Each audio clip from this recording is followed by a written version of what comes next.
All right, if everybody will just kind of get your places, please.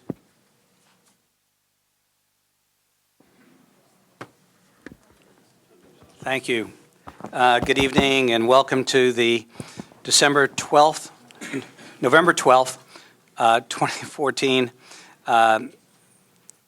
hearing of the City of Brookhaven Planning Commission. I'm Stan Siegel, and I'll be presiding this evening.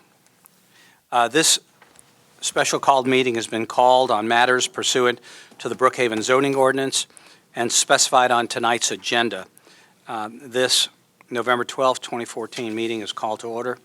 As a way of introduction, I'll call the roll and have each commissioner acknowledge their presence by raising their hand and saying they're here. Commissioner Chris Boddicker. Here. Commissioner Shannon Cameron. Present. Commissioner Rob Francoeur. Here. Commissioner John Funny. Present. And Commissioner Stan Siegel, I'm here. Commissioners Bert Levy and Commissioner Caitlin Miller are not here this evening. So let the record indicate that we have 5 members are present, and we have a quorum, and we'll proceed. At this time, I'd ask everybody to double check, turn off cell phones, put them on silence. I know we all do it.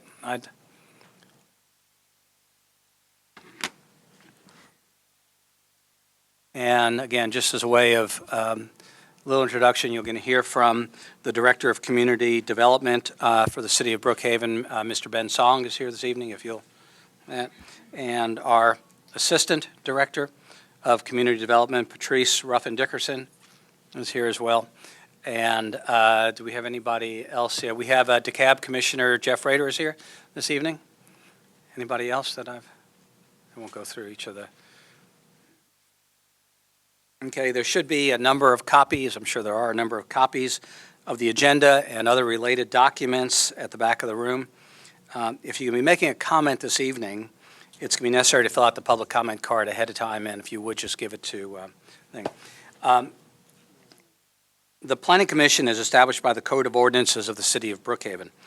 Our purpose is to conduct public hearings on land use, zoning changes, code text amendments, and other related matters. This Commission's actions are not a final determination regarding the matters before us, but are only a recommendation to the Mayor and the City Council on the viewpoint of this Commission. And let me say that the vote we are, in one of the items this evening that I'm sure you're all here for, this vote is neither, it's in accordance with state statutes. This is neither, a vote here tonight is neither in support of or in opposition to the proposed annexation, but rather a recommendation on the land use of the property if our City Council were to vote to annex it. So that's an important, and we're going to, when we ask for comments, we're going to ask you to keep your comments about the land use. We are not voting on the annexation. We are voting on the land use. We'll probably say that, and each of the commissioners are going to say that a number of times. I know it seems a little bit kind of topsy-turvy to people. It did to us at first until we hear it, and that is that it needs to go to the city, the annexation request needs to go to the City Council with the land use associated with it. And that's why we hear it first. So we're not taking a position on the annexation. So again, I'd ask you to just, be courteous to everybody else, and when you use your time, talk about the land use, if you would, and let us understand your point of view. So I'd also like to say that when we make our recommendations, and for those of you who've been here before, that's great. If you've not been here, understand that we're doing the utmost we can to balance the land use with the interests of the applicant, the neighboring community, and the entire city. The commission, we're all very familiar with Brookhaven. We all live here. We're 12 square miles roughly. And not everyone's going to agree with what we recommend this evening. We know that. But please understand that everyone up here is voting to make Brookhaven a better place to live and work. And we're being sensitive and want to be sensitive to the areas outside of Brookhaven as well. I mean, believe me, it's hard for you. And we know everything's emotional. It's also difficult for us. So just, bear with us as we try to understand your point of view and the point of view of the applicant and everyone else. Let me go through before we go into the actual agenda, let me tell you kind of the process. There was probably a copy of it back there, but let me go through this. The city staff will come up and and present a summary of the item that's being presented to us this evening, and they'll give us a recommendation, and a recommendation with any conditions that they might attach to that recommendation. We'll then open the public hearing, and we'll ask the applicant or their representative to come up, and we'll give them a maximum of 10 minutes to speak, to tell us about the application. They can use all that time right there when they come up, or if they'd like, they can use a few minutes of it and reserve the rest of the time for rebuttal at the end of the public hearing. Okay. We'll then have the public comment section. Those people have turned in these comment cards. We'll have 10 minutes for those who are in support of this application, and we'll have 10 minutes for those who are opposed to the application. As a courtesy, we'd ask each speaker to hold their comments down to 3 minutes. If you use up all your time in one spot, then that's, so if you're organized and you have somebody who's going to speak, we understand that, and that's okay. But just keep in mind that we're trying to spend as much time as we can to hear your point of view, understand your point of view, understand how you've concluded what you have. But, if we start repeating ourselves, if we hear the same thing over and over again, please, just bear with us and, and kind of we'll get it at some point. Okay? All these items are emotional, as I said, and we're going to ask everybody. I can see the red shirts. I don't know if you're in favor or opposed, but I see the red shirts. I can tell you have a common point of view. Beyond that, please, no applauding, no catcalls, no, let's just kind of keep it best we can, hold our emotions. After that, we'll close the public hearing, and then the commissioners, we will have an opportunity to ask questions of the staff, the applicant, and anyone who has spoken. We'll then deliberate here in public and try to come to a consensus, or however we vote, and we'll entertain motions at that point and pass those recommendations on to the City Council. The City Council meeting, I believe the first public hearing is next Tuesday, November the 18th at 7 o'clock in these chambers. And then the second public hearing and action would be Thursday, November 20th at 7 o'clock here in these chambers as well. And that's where the decision about annexation will be made. Again, let me reiterate for those latecomers, and just because we're going to keep saying it as you come up, we're going to try to keep you focused on land use, that the vote we're taking tonight is neither in support of nor in opposition to the annexation, but is only a recommendation on the use of that land if the city of Brookhaven were to vote to bring it in. Okay?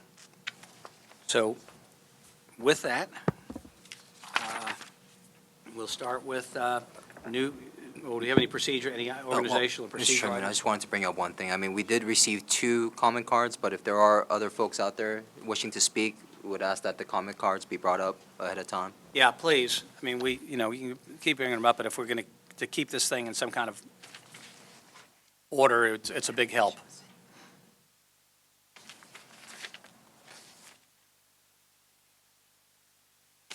You just give everybody a minute to, okay, one more coming up. Yeah, just right over here to Ben.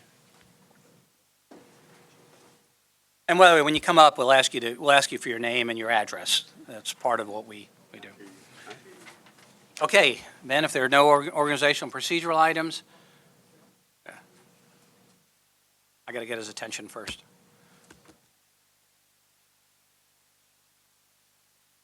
Okay, Ben? Yeah. Okay, so, yeah. Okay, no organizational procedural items? No, Mr. Chairman. No, any unfinished business? No, sir. Okay, so new business. First item to be heard, Yeah, Mr. Chairman, I would ask that Items 1, 2, 3, and 4, if it's the desire of the Planning Commission, to be heard concurrently. All right, so what's being asked is that RZ 14-20 and SLUP 14, Special Land Use Permit 14-03, Children's Healthcare of Atlanta rezoning to O&I and SLUP for building. The RZ 14-21, the rezoning to C2 for the piece of property for retail use. RZ 1422-22, rezoning from M to maintain existing uses, and RZ 14-23, City of Brookhaven rezoning to C1 to maintain existing uses and conditions. That's on the agenda items 1 through 4. The city is suggesting that we combine those and hear that as a single, a single item. That is correct. Do I have anything from the commission on that? Are we? I'd like to make a motion that we hear those 4 together, 5 with the SLUP, so numbers 1 through 4, hear it as one, but extend the time that the public can speak on, from 10 minutes to 15 minutes On an aggregate, for all of those for items? all of those items. I'm sorry? For each of the parties. For each of the parties. Right. So So the we- applicant would have, for those 4 rezoning items plus the SLUPs, the motion is to amend our procedures to give the applicant 15 minutes, those in support 15 minutes, and those in opposition 15 minutes. So I have a motion. Do I have a? Second? We have a motion and a second. Any discussion on that?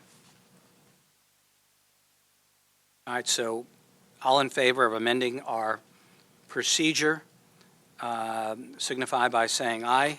Aye. Any opposed? No, okay. So, everything we said about the 10 minutes, we're now 15, but we're going to deal with the items together as a single parcel. And I am going to, They're the CHOA parcel. the CHOA part, yeah, the Children's Healthcare parcel. So again, this is not annexation, this is land use. I know that's tough, we've got to compartmentalize. And with that, Director Song? Thank you, Mr. Chairman. Again, this is going to be concurrently heard for RZ 1420 and SLUP 1403. Just to go over each item and what the request is regarding. RZ 1420 and SLUP 1403, it's a request to rezone from the current zoning district of M for industrial to O&I office and institution with a special land use permit to increase the allowable building height from 70 feet to 200 feet. RZ 1421 is a request to rezone from M to C2 for retail use.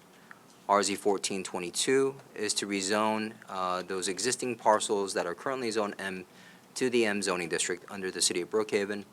RZ 1423, lastly, is to rezone the existing C1 zone parcels, again, to be recognized as C1 under the City of Brookhaven as well. So with that said, this is regarding the Children's Healthcare of Atlanta site and the boundaries of the requested annexation. Again, I would repeat that we're dealing with the land use matters associated with the area.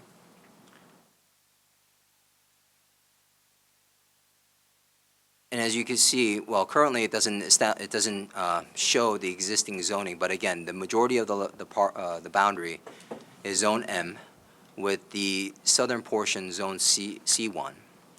RZ 1420 and SLUP 1403 is encompassing the area that's shown in blue, where the applicant is, again, requesting to rezone from M to O&I with a special land use permit. The special land use permit would allow, or the request would allow for buildings to reach up to 200 feet. Based upon the request by the applicant, Children's Healthcare of Atlanta, they have stated that the O&I zoning district would be better intended for the use that they're proposing. Children's Healthcare of Atlanta is looking to possibly redevelop the area as a corporate campus site, which would consist of 200-foot tall buildings closer towards North Druid Hills and I-85, where transition, as you can see in the darker shade of blue, toward the east end of the property, where we transition down from 200 to 120 feet, and then the green portion, which is abutting the property line, would provide for a 50-foot transitional buffer. The intended use as requested will be in compliance with the existing uses that are surrounding the area. The commercial node that's located at Briarcliff and North Druid Hills Road, in addition to the existing and proposed uses for Executive Park. The overall acreage for the CHOA site is 59.53 acres. Specifically for this request, RZ 1420 and SLUP 1403, the area encompassing is 31.196 acres.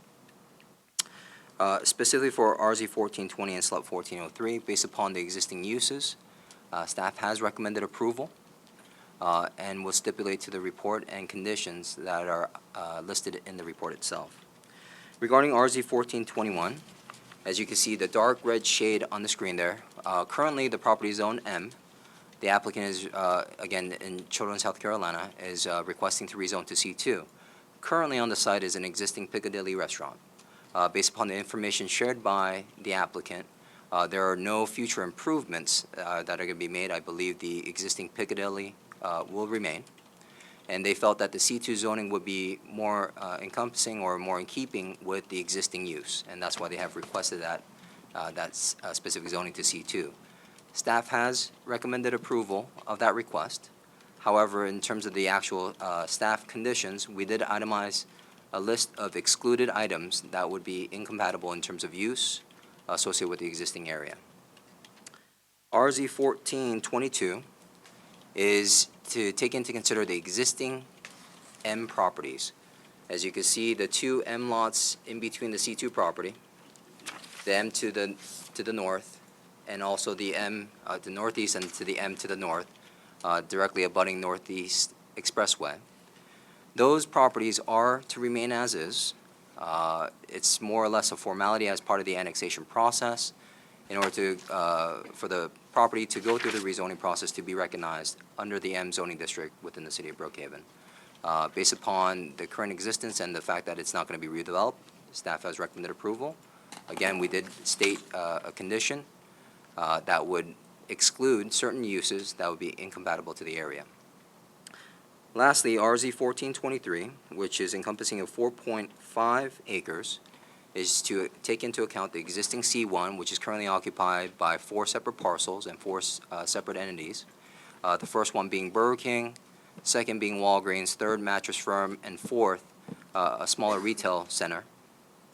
Again, in this case, the C1 and the change in the zoning district is not going to, the zoning district will not be changed. It's a formality, again, of the annexation process in which the C1 zoning will be recognized by the city. Staff has, again, placed 2 conditions on the property. First being the exclusions associated with the incompatible uses that may be permitted under C1. And 2, to allow for sort of a blanket condition, allowing for all variances, prior rezonings, prior special land use permits that may have been approved on the site to be transferred over to the city in terms of the actual zoning entitlements. Staff has also recommended approval of RZ 1423 and will stipulate to the report. Thank you. Okay, thank you, Mr. Song. All right, so with that, we'll open up the public hearing and ask the applicant, introduce yourself, and do we have our little table there if you have anything you want to show, or just your water bottle? Okay. No, we won't show. I'll show my water bottle. My name is Woody Galloway with the Galloway Law Group. I'm here representing Children's Healthcare of Atlanta. Sometimes I'll come out with CHOA as an acronym or Children's. It's all the same thing. Children's has approximately 32 acres of land that Ben has indicated. It's the area in blue plus the C2 where the Piccadilly is located now. They've had the majority of that land since 1998. The buildings are old. They were old when they were bought, and they're older now. They're in very poor shape in general, and they've passed their useful economic life. And so there is a desire on behalf of CHOA to replace those buildings. We're very, very early in that process, so we don't have a plan to come. Kelly? You want to can turn up that the mic? Okay. And so we're very early in that process, and we have agreed to bring anything back to you for your review and approval prior to anything being constructed. So I want to say that up front so that everybody knows we're not trying to get a bunch of density approved.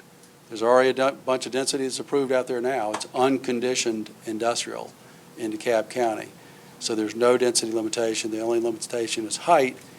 We did ask for a special land use permit to allow the 200-foot tall height, but as most of y'all know, some of you may or may not have heard the boom on Saturday. We demolished the 224-foot tall building that was on site. So we were basically trying to mimic the existing conditions. We just thought it was more appropriate for the property to come into the city under the O&I classification, a more restrictive classification, than come in under industrial, which has a lot of other uses that we never intend to do. You can do office and industrial, but you can't do a lot of things in office that you can do in industrial. So that was the overall idea. We approached the city, talked to them, then went back. We did try to come to you with a uniform boundary. And I think you'll see that you've got a uniform boundary that is before you tonight. But since the only issue that's before you tonight is your recommendation regarding the rezoning, we would like to focus all of our efforts as it relates to the zoning of the property. I would, though, like to tell you a little about CHOA. Most of you know of their existence. You may have been to Eggleston, you may have been to Scottish Rite, but you may not know the totality of what they do. They are, their revenues last year were $1.8 billion. They are the 8th largest private employer in Georgia. They've got 8,900 employees located across the state. Georgia Tech did a study a few years ago that showed that Children's Health Care has the same economic benefit to Georgia as the Kia plant does. So it's a substantial economic impact. Average salary across the system is $60,000. So each of those employees makes a substantial amount of money. Now, there are, on this campus, as it exists today, there are 1,400 folks that work for CHOA on that site, not counting Piccadilly. That functions separately as a Piccadilly restaurant. They just lease that out to Piccadilly. CHOA is consistently in the top 5 hospitals in the country for children, recognized by Fortune magazine, listed in 100 best companies to work for 7 years in a row. So they're a fine institution. I don't think any of y'all would challenge that. As we turn to the zoning issue, as I indicated, Children's is currently zoned unconditioned M, or industrial. There are about 230 to 250,000 square feet of office space in those buildings. There are about 18 buildings, 1 story. There was a 19th building. It's rubble now. Since the use of the property is and is proposed to be for office purposes, we chose the office classification. It's a less intense classification. If y'all are concerned about that, we can come in under industrial. It doesn't, that is not of concern to us. The zoning proposal is consistent with DeKalb County's land use plan. It's consistent with your new land use plan that y'all have been considering. It's consistent with LCI studies that have been done in the area, and the policies of those relevant documents as they relate to the type of uses, the heights, all of those things that have been listed in those documents as what should go on this property adjacent to the I-85 corridor. But basically, our intent was to end up with what we have now, but be in Brookhaven. And that was the vision. We've always thought that we would come before the city with a master plan so that you would have a chance to look at it, have your input on it, and make your recommendation to the city council on what that master plan should show. We currently envision constructing a medical office building on the site, which currently does not exist. And that would bring some clinical uses to the site that don't exist now. You've got 2 hospitals equidistant from the site that have a lot of clinical uses that could be offloaded, decreasing, especially at Eggleston where you have severe traffic problems, decreasing some of that for people that are going for outpatient surgery or outpatient treatment, and would be right at the expressway. So the idea is medical office building with clinical space and to serve as the administrative offices for CHOA. Staff has proposed a condition that would require that we come back and that you have a chance at that master plan and that City Council would. That is acceptable to us. So nothing would occur on the site until that goes forward and is reviewed and approved. Therefore, since we don't know what's going there, ARC, when we come forward with a plan, ARC and Greta would have a chance to look at it as long as we exceed the ARC and Greta thresholds, and they would make their recommendations, conditions would be developed and attached to the property. I do want to clarify, there was a statement made earlier, I don't know if it's in the work session or not, but the 200-foot limitation was not in an idea, we're going to have 200-foot tall buildings across the site. That's not the concept. We don't even know what the concept is yet, but that was not the concept. We're already at a 220-foot tall building. The idea was to have that height, but it's also consistent with the approval that Executive Park got that had 200 height limitation. It's also consistent with what is in those various studies that I referenced before. So we aren't getting any buildings approved tonight. We don't know if the annexation is going to be approved, but whatever y'all recommend, there'll be a condition attached that would say we have to go back through the process, and we are fine with that. One other thing that I want to be very clear about, because it has been an issue since CHOA is a not-for-profit institution. They have parts that are for profit, they have parts that aren't. But regardless of that, the way this site will develop, we believe a majority of the property will be developed and will be taxable. It'll be using third-party developers to do that. To back that up, CHOA is willing to ensure that whatever they do is not a drain on the Brookhaven tax base. That has been an issue that's been raised. We want to solve that problem. Children's is willing to guarantee that Brookhaven taxpayers will be protected and made whole, i.e. Children's will fund any shortage related to the cost of providing services to the site until such time as the Children's property is revenue neutral to the city from a service delivery standpoint via all the taxes and fees that will be paid by it or third-party developers in the process. So those are kind of the 2 big things that were discussed in the process. I want to be very clear about that. There isn't going to be Brookhaven red ink that's associated with this. You got a company that has $1 billion revenue stream. They are guaranteeing the fact that won't cause a problem for the city. We'll be working with the legal staff to develop that agreement. It's been done all the time in the Northeast, et cetera, so we're not worried about that. At this point, I would like to reserve the remainder of my time for rebuttal and address any comments that are made in the... All right, thank you, Mr. Galloway.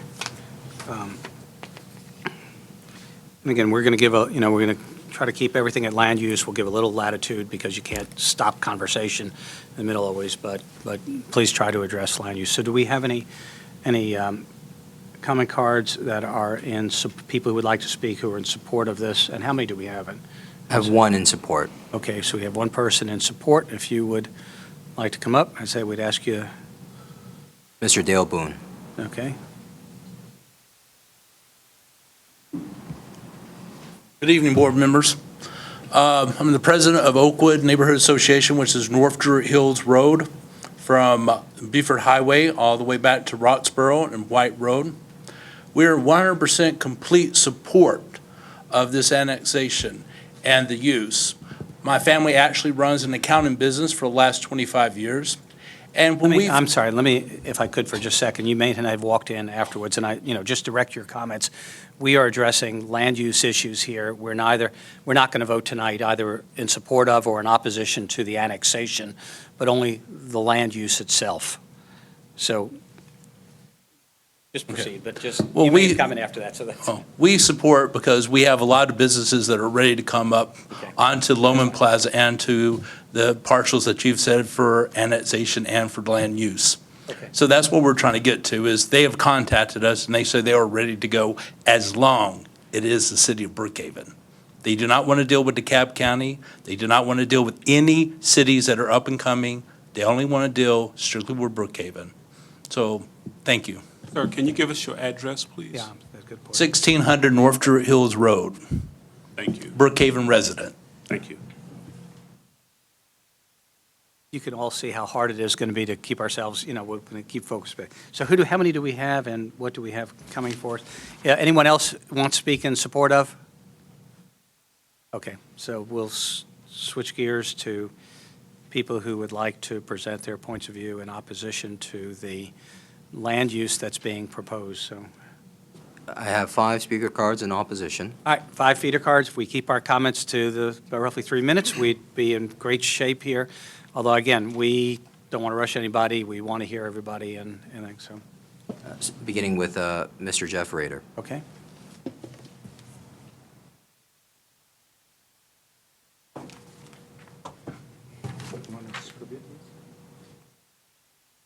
Thank you, members of the commission. I will speak on the zoning proposal for children's health care. I'm Jeff Rader. I am the County Commissioner for District 2. I represent 3/4 of Brookhaven, as well as the area surrounding this site.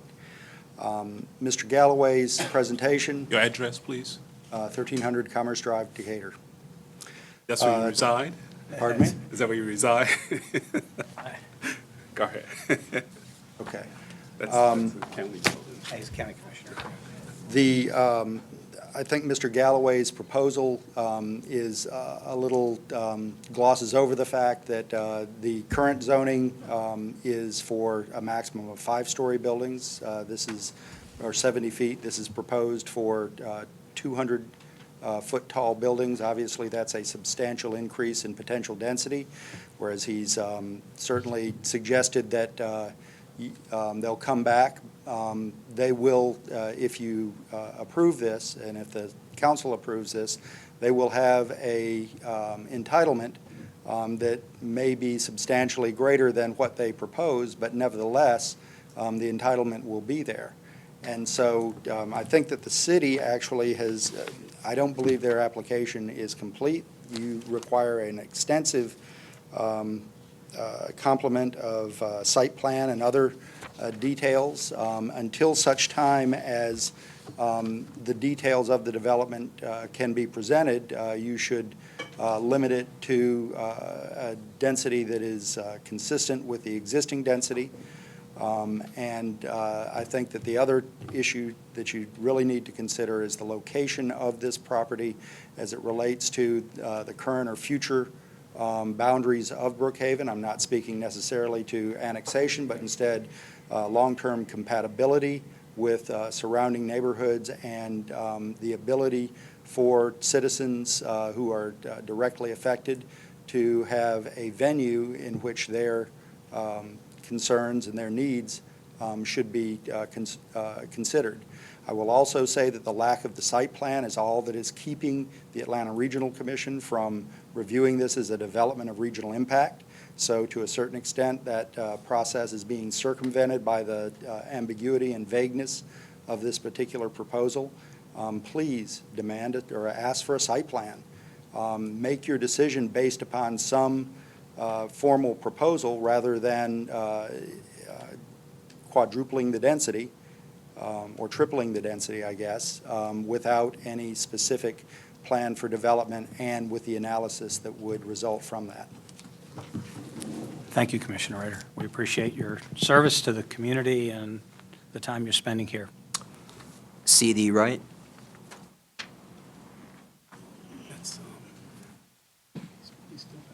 Hello, I'm Dan Wright. I live at 1468 North Druid Hills Road, North Amanda Lane. My perspective on this is I was a representative for several of the communities at the time that all of the zoning conditioning and that were put into place when the zoning entitlements for Executive Park were increased and adopted. I lived adjacent to this property, and I still own property there. My ex-wife lives there, and I'm representing a lot of these people in red. And our issue is that when there's a request for an increase in density, what we expect and insist on is the ability to negotiate about the site plan. And then we're not looking for ice cream chops, and landscaping is important, but we're looking for things like attention and investment in traffic remediation. We're looking for things like green space to connect the area. The planning for this area, and most of the zoning conditioning that's in place today has to do with Executive Park, because they have already been through the zoning increases that CHOA is asking for at this time. But all of the conditioning in this area was linked to a traffic plan, to green space in the area. And if you go ahead and do this and allow these, this increase in density without, putting a proper site plan in place and conditioning, then the neighbors of this development have lost the ability to make sure that the impacts of this density increase are not negative, and that and they've lost the ability to integrate this huge development with their property. Thank you, Mr. Wright. We appreciate your comments. Next. I apologize if I make a mistake. I believe it's Paul Milich.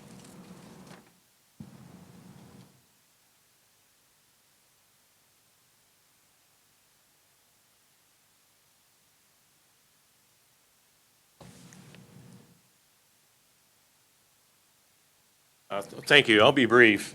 Aye. My name's Paul Milich. I live on 1064 Beach Haven in La Vista Park. I've lived there for 27 years.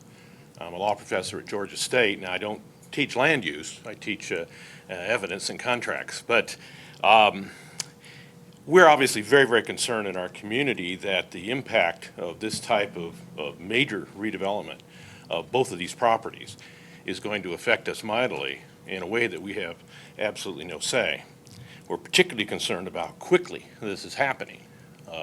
The fact that there is no site plan, the fact that it seems that the developers have basically, particularly CHOA, and we like the idea of CHOA redeveloping this property eventually, but we want it to be done in connection with the adjoining properties, with the needs of traffic remediation in this area.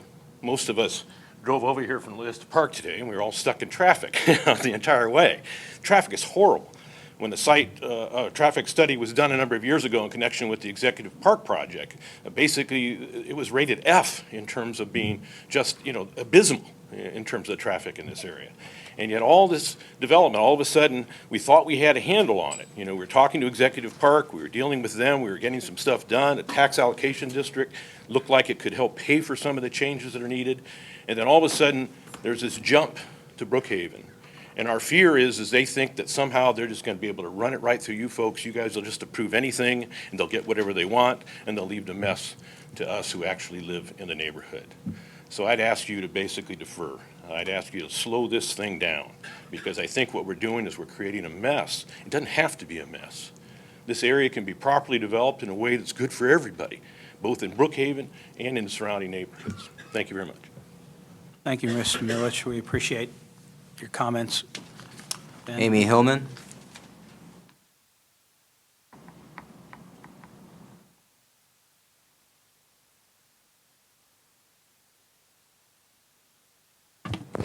Good evening, Amy Hillman, Tatum Hillman Hickerson and Powell Law Firm, 311 Alberta Terrace Northeast, Atlanta, Georgia. I'm one of the voices tonight speaking on behalf of all the red shirts in the audience who believe that perhaps this application is putting the cart before the horse. No one disputes that the applicant, CHOA, is an amazing contribution to our area, a wonderful resource, and something that we're all very proud of and glad that we have. And our objection is not about the applicant, it's about the order of application. And right now, we have a rezoning request in front of you that's based on a hypothetical. We intend to build our headquarters here, we intend to do this, we intend to do that. And that's really not how modern rezoning should be done. We should be looking at a site plan.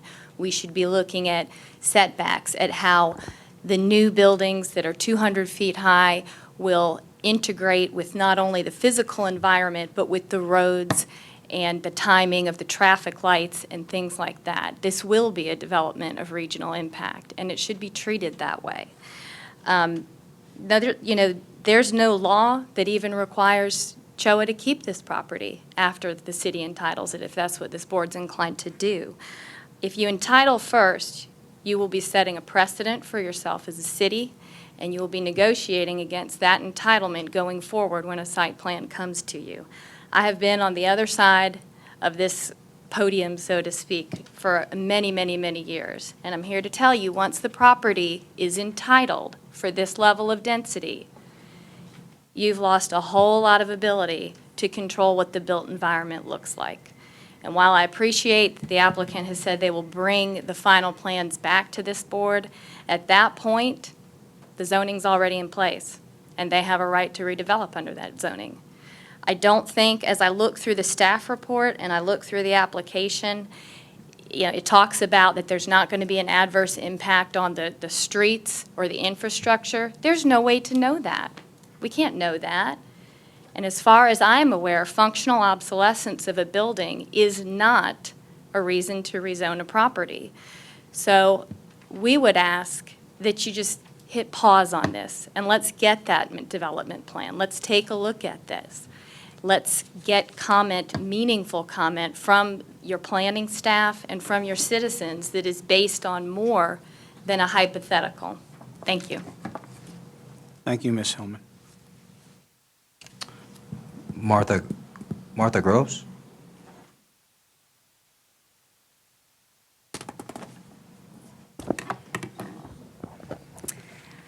Well, I want to welcome you guys to our side of 85.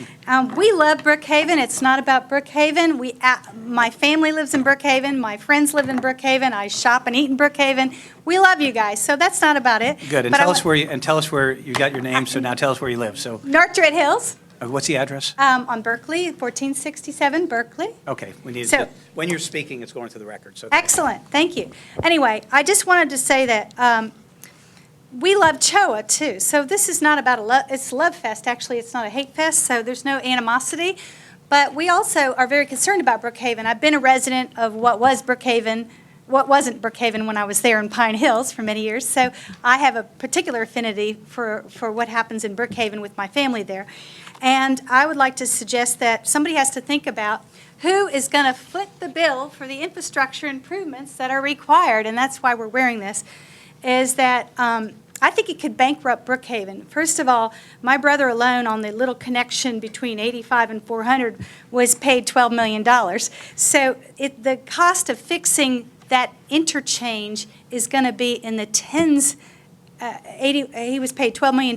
It's going to cost in the tens of millions, if not $100 million, to fix the road problem there. CHOA's lawyer has suggested that they'll pay for services, but your service report is looking at a very narrow scope of services, police and fire, when in fact the traffic is standstill as it is. So I think that the idea about who's going to pay for that when a large portion of CHOA's property, it's only 3 out of the 31.8 acres, there's only 3 smaller parcels that are technically zoned taxable at this point, and the rest are zoned charity non-tax. So I suggest that before you zone them and give them a special land use permit to double the height restrictions of 70 feet and 5 stories that are in O&I zoning in Brookhaven, I suggest you give serious thought to how they're going to pay for those services, namely changing the road system so that it works, and adding to the sewer capacity. I also know that the sewer capacity had to be added to in Buckhead, and they couldn't create new capacity for sewer. They had to divert it into Clayton County. That cost in the $10 million range itself for a small diversion for a little bit of capacity. So right now, the last 3 zonings that happened in North Druid Hills within walking distance of this site, the county could not furnish a sewer capacity letter. All they said is that we don't really know if there's sewer capacity or not by the time you ask for a tap, because we've already issued more permit or more letters than we have capacity for. So that's another major issue. So the issue is really that we're probably talking about floating a bond. So if you're not going to float a bond with TAD financing because your referendum just rejected TAD financing, it's probably important to figure out how you're going to secure a bond float, and do you have the credit rating to secure that size bond note to cover $100 million or even $50 million of infrastructure improvement. And if you don't, how can you get TAD to can you create a since TAD's off the table because of your referendum, can you create a community, a CID there where CHOA voluntarily contributes to it such that you create the money you need to float a bond for the traffic improvements and the sewer improvements? So it's really about Brookhaven more than anything to make sure with your $26 million annual budget and your $900,000 that you have for all of your public works related to road improvements and sidewalks and traffic lights, that you actually have a way to pay for these improvements if CHOA's not. So that's a critical issue.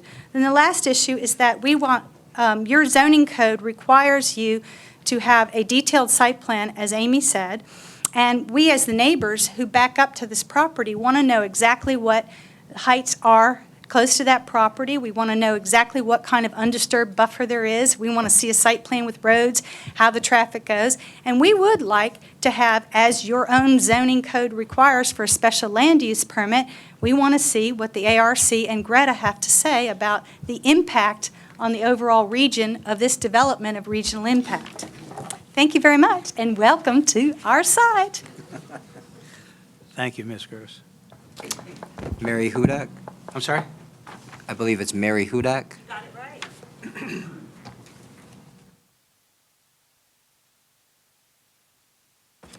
Good evening. My name is Mary Hudak. I live on 1103 Longwood Trace in La Vista Park, and I'm really just here as one of the citizens of La Vista Park. This does seem a little backwards this evening, that we're considering zoning before the issue of annexation. But to my simple mind, what also seems really backwards is that you're considering this kind of a plan for what has already been stated as a billion-dollar corporation without a plan. So I really ponder, do they not really have an idea of what's going to go on this site? And I really think that that's the basis for a lot of our concern, is that we really don't know enough, and I'm not sure how you could know enough to consider this zoning issue. You're looking, you mentioned Chairman Siegel, for balance in the community, and we think that we would like some balance in the community. This is going to affect our neighborhood dramatically, and we ask that you defer your action until you can study it further and have more information on what the plans are by CHOA. Thank you. Thank you, Ms. Hodak. We appreciate your comments. No more speaker cards.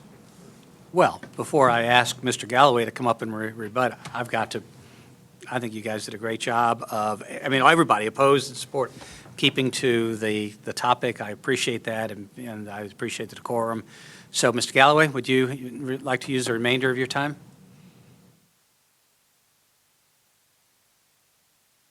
I'll be brief.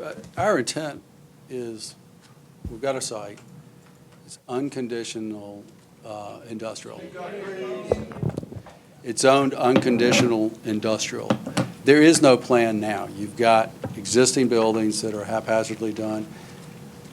If we chose to redevelop that site today, we could go into DeKalb County and get a land disturbance permit that would allow 5-story buildings to be placed on that property, that would allow redevelopment. It'd probably be more 5-story buildings than we would want. You could fill it up.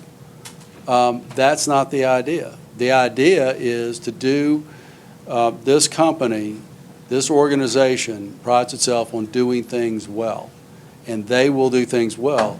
That's why we're willing to agree to do something that we're not required to. We're willing to agree to voluntarily say, we know we can do it in DeKalb County. We're willing to say, we're going to come into Brookhaven and voluntarily put on a condition that says we have to go through for site plan approval before we can do anything. We chose to go from industrial to office because we were going down in density. We were getting rid of some uses that you could do there that would be obnoxious, that would be something that the citizens might not want. We didn't have to do that. And if you choose to recommend industrial, that's fine. We know we got to go through a zoning process in Brookhaven, but in order to be annexed, you have to go through a zoning process. A classification has to be assigned. You can assign it industrial if you want to. We think O&I is more fitting for an office park, particularly a headquarters office park that will be a very high-end office park. We think that's more fitting. We can do 5 stories today. If y'all have a problem with the 200-foot height limitation, recommend approval based on 5 stories. The 200-foot came from the 220-foot tall building that was there. So we're not trying to pull the wool over anybody's eyes. We're not trying to get more than we have now. We're saying we're going to go through the process. And that will entail, at some point, once we know what we're going to do, we'll come to you, we'll file the application, it'll trigger a DRI review, go through all the traffic analysis. You can't go through a DRI review on a site plan where you don't have densities and uses associated with them. We know that. We have gotten that exemption from ARC Greta on numerous occasions. They don't want to see it. They want to see it when you know what you're going to do, and then they'll review it. They'll give you traffic improvements. And if Brookhaven's the same as what DeKalb did in Executive Park, they will make sure that Executive Park pays for the traffic improvements that are associated with that development. And it won't be a taxpayer burden issue. We are going to be in the same boat.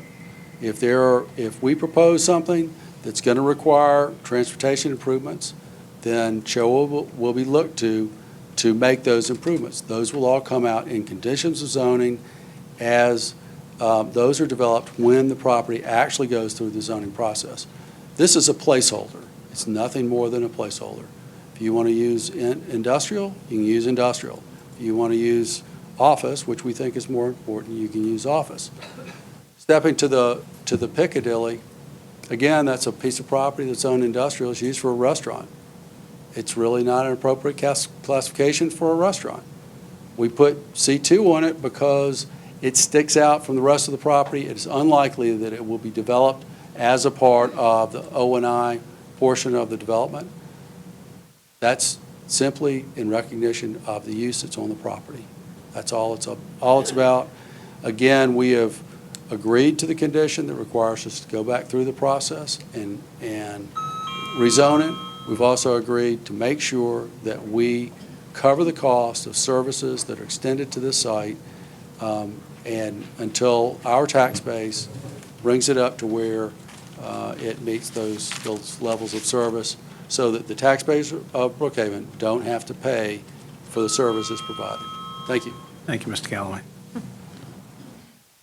All right, I guess we have it, so we've heard from those, heard from the applicant, we've heard from those in support, and we've heard from those opposed.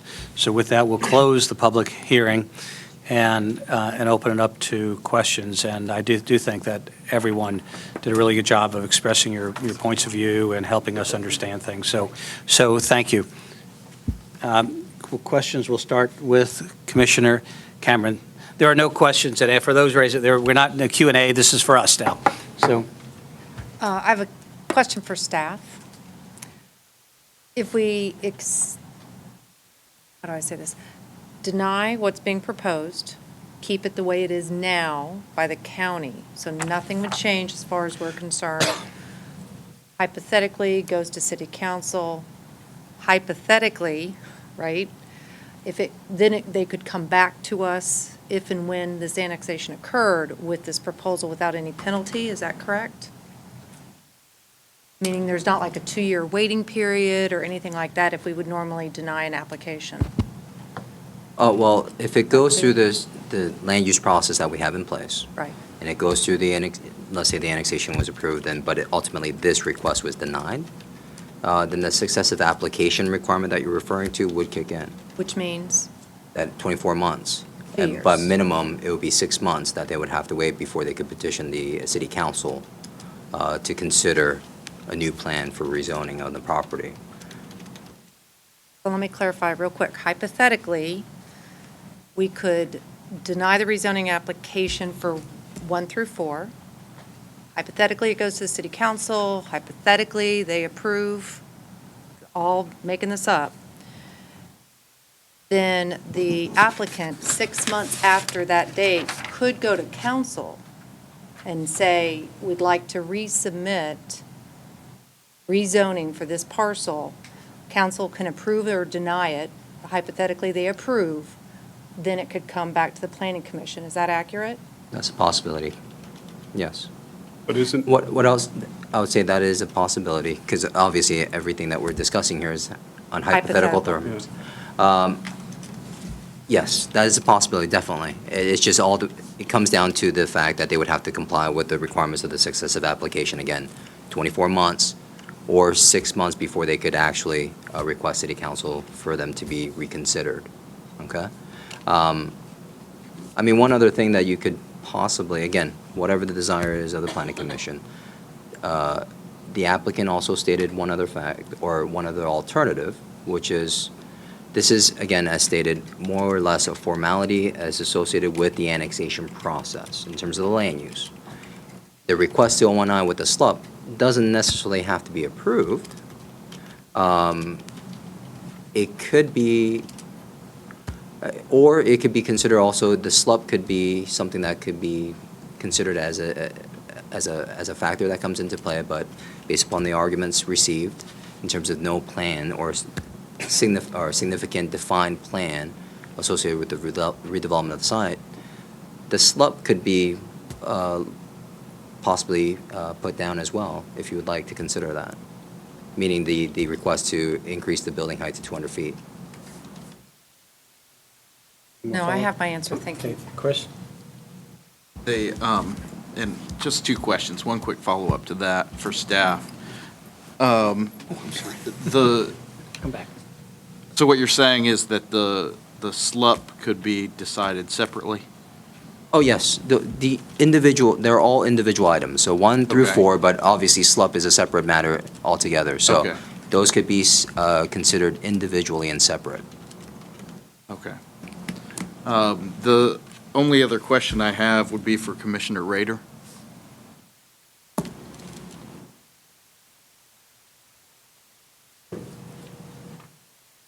And Commissioner, my question for you is, do you believe that the current zoning as M makes more sense for that property than office?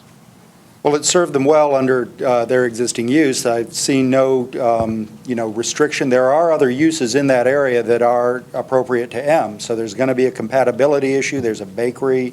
There's some other activities that are more M-oriented. So you've got an issue of compatibility with other properties that are in the area, again, drawn out of, the application. But it, to my knowledge, has not constrained CHOA from doing what they have been doing there. Now, they haven't proposed to the county to do anything differently.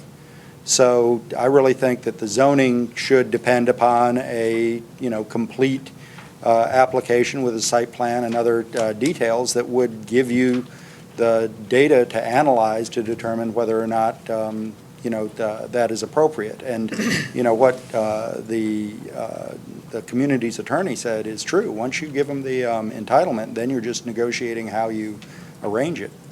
They will have, a substantial entitlement in place. And, that kind of, myself, I wouldn't do it, but, it's your recommendation. Thank you. Okay, now we'll come back. yes.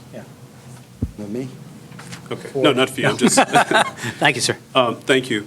I guess staff, I'm sorry, all right.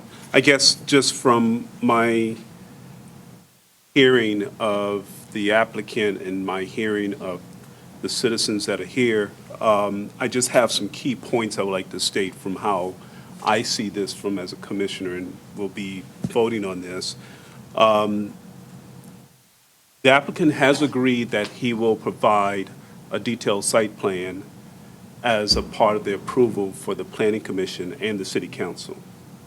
That's one of your conditions. Did the applicant agree to that? Yes. Okay. When it comes to traffic, and I think this is key that our Director of Public Works is here, because the study that was done for Executive Park did recommend a lot of improvements, and the improvements were made as a part of the traffic condition. And I'm saying that to say, in Brookhaven, we have traffic. Traffic generates people, or should I say, traffic generates the revenue for people coming through or coming to the city. We're not, and this is just me to staff, we're not looking for projects that's not going to bring traffic. Because in order to have a very successful development, a successful city, we need traffic. Detroit said they didn't want traffic, and look what happened to Detroit. So let's not get it confused that we don't want traffic, because I think we'll be planning for nobody to come if we say we're not going to plan and make improvement to accommodate the traffic. What we would like to do, and I know our director is doing a great job of this, we are managing traffic with the development, and we are implementing and integrating measures to mitigate the traffic. So I don't want it to be confused that we're not receiving traffic, because that will be incorrect.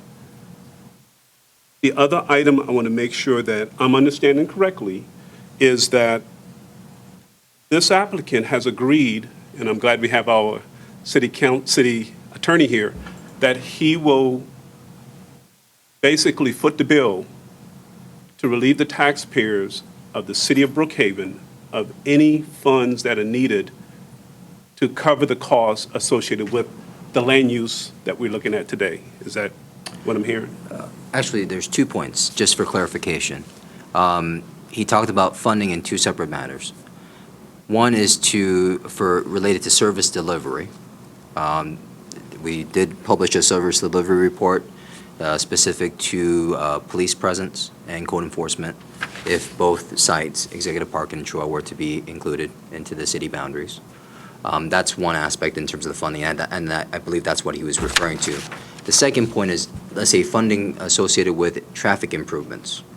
Obviously, we had that condition in place. If they were to come through with the redevelopment, they were, again, required to come through the Planning Commission, City Council, going through the rezoning process again. The staff's, the purpose of that condition was to account for any future development, to also account for if that future development may translate into a DRI. And if it translated into a DRI based upon the threshold established by ARC, DCA, then all those comments, very similar to Executive Park and what they went through in 2008, 2009, those conditions of traffic improvements will be transferred over as conditions to the overall, if the rezoning, let's say, was to go through. Those improvements, what the applicant was stating, if those conditions were to come into play through a DRI review, GRETA review, then those improvements would be made by the applicant. Okay, that's all. Just a point of clarification for staff. This feels a little like rezoning that was related to an annexation that we discussed about 4 or 5 months ago. And I asked this question then, and I'll ask it this time, just to make sure that I'm clear. Even though we're not discussing annexation here, and it's rezoning, the two are really not related. They do not need a rezoning in order to get their down or up vote on annexation. Is that correct? Let me answer that. You have to rezone the property as it comes into the city. If the zoning is not changing because the city has adopted the same classifications as the county, it can come in. However, as far as the zoning goes, even if it's the same, it can still be done with different conditions. So to answer your question, yes, you have to approve the rezoning in connection with the annexation. Okay, that's part of it. It has to come over that way. Okay, as everybody knows, then it's my, okay, you want to go for No, the but I have a question I then. have my three, I So had my three. if we look at 1 through 4, which we're looking at now, but if we look at 5 through 9, all of those are staying the same. We are just accepting that zoning. Well, you can recommend denial, you can recommend approval, or you can recommend that the council defer. In the situation that's taking with 1 through 4, because with 5 through 9, you're going to take one each individually because they're different property owners. In this situation, it's the same property owner, 1 through 4. You frankly should go through each one and make those recommendations for each one. When we vote, we will. Yeah, we will. When we vote, we'll do that. But what I'm saying is, I'm trying to clarify what you just said, that we could choose, hypothetically, to not accept this rezoning of 1 through 4, and basically, it would go on to the council as is, for example. Or the council would accept 1 through 4, just like normal process, right, Ben? Correct. Correct. That's right. Again, it would be a recommendation and Yes. for the city council. Okay. Did you say that was right or that was wrong? Makes sense. Rob? No, that's right. Let's say Okay. if you recommend denial and the city council follows your lead, then the rezoning will be denied. Now, when it does come over, it'll come over as it is now. Correct. And then 6 months later, hypothetically, property owner could go to city council and ask for some sort of, okay. Correct. Zoning change. That's correct. That has nothing to do with this annexation Nothing. part. No. None That's what I whatsoever. wanted to make clear. None whatsoever. Okay. And one Okay. thing to add, I mean, like I said during work session, the uniqueness of this is, again, we have the same zoning classification, same zoning districts between DeKalb County as well as us. Obviously, we haven't been that far removed where we have made extensive changes to the zoning ordinance to account for different zoning districts. So that's the confusing aspect in regards to the rezoning process. All right, can I get mine in? We'll see if I can get mine in. Go ahead. I'll try not to, and nothing I will do is repeat, I think. One of the speakers, or a couple of the speakers, talked about us, if we voted for it, we're voting for something to approve a recommendation without a site plan. During our earlier sessions, we heard Mr. Galloway say, site plan is required before he does anything.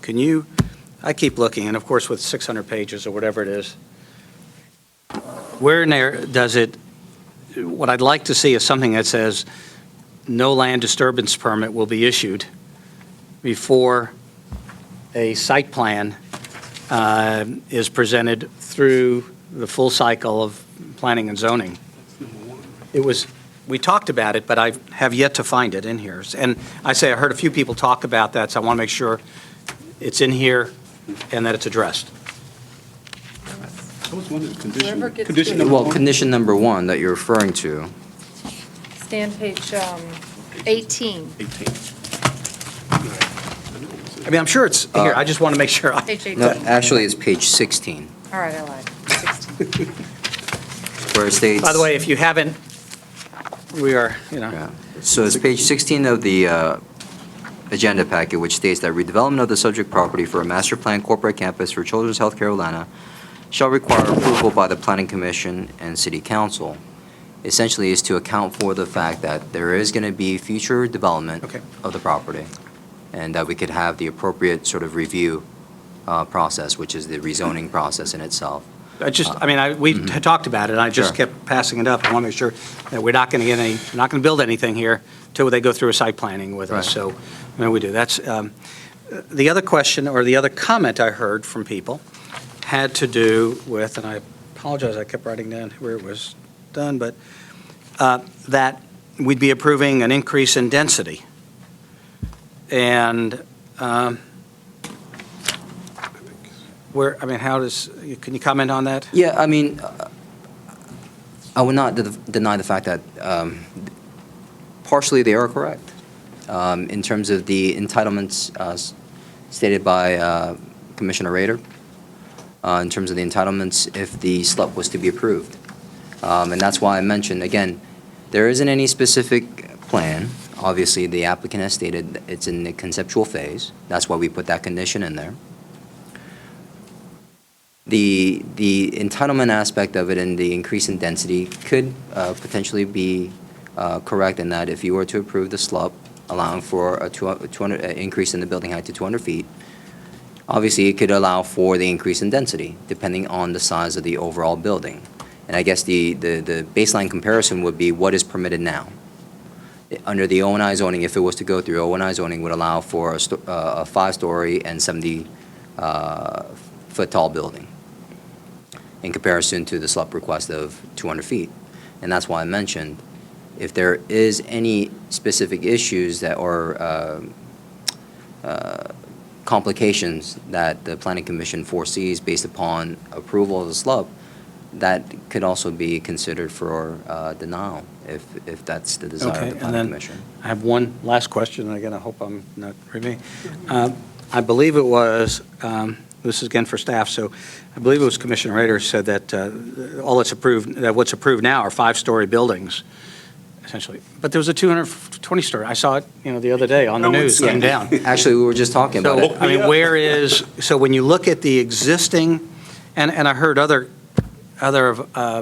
people in the community talk about, we're going from what's there to this 200-story building.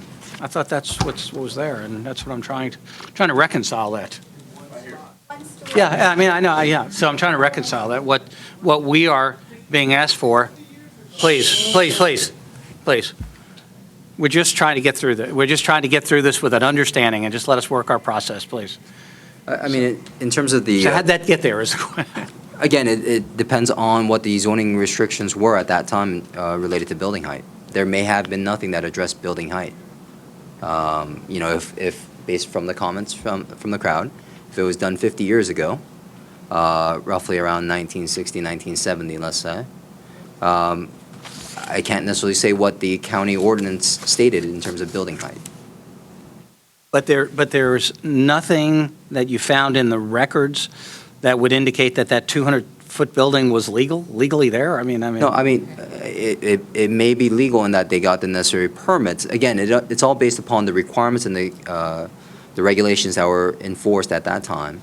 But as the applicant stated, and the staff would concur as well, that the M district, as it currently stands, from even the tax parcel maps as well as the zoning maps shared by DeKalb County, appears that there are no conditions applied to the property. It's a non-conditioned M zoning as it currently stands. And would the M zoning then possibly have allowed a 200? Tom, can you? No, it would not. You see what I'm wrestling with? It would not. But if you also went through what you could have in M zoning today, it's not conducive to what you're looking at here. It's commercial. It can include sexually oriented businesses. It can include a whole cadre, automobile dealerships, and it's not conducive to what, what's contemplated here. How do we give and then I'll stop and open it up again, but how do we give the applicant what they want, which is the replacement of that one building, and not open it up to what I heard the community say, which was, hey, we're giving them all these 200-foot buildings? Well, I'll say this. What I would say to your statement there, Mr. Chairman, is that you could possibly consider denial of the SLUP, the request to increase the building height, because of the fact, if it was to go through an O&I with that zoning, with that condition, where redevelopment of the site would have to come through this process again, the applicant could seek to proceed or request a SLUP again at that time with a defined development plan. We could deny the SLUP without prejudice. Right. It could be denied, it could be withdrawn by the applicant, whatever the case may be. But that at that time, when the development plan is developed, with that condition in tow, with the rezoning to O&I, they could apply concurrently for a special land use permit at that time, based upon the development plan showing us the buildings where the 200-foot building height would be applied, It may be 1, 2 buildings, who knows exactly what the case may be. Obviously, as the applicant stated, it's a conceptual plan that they have currently. That could be considered at that time.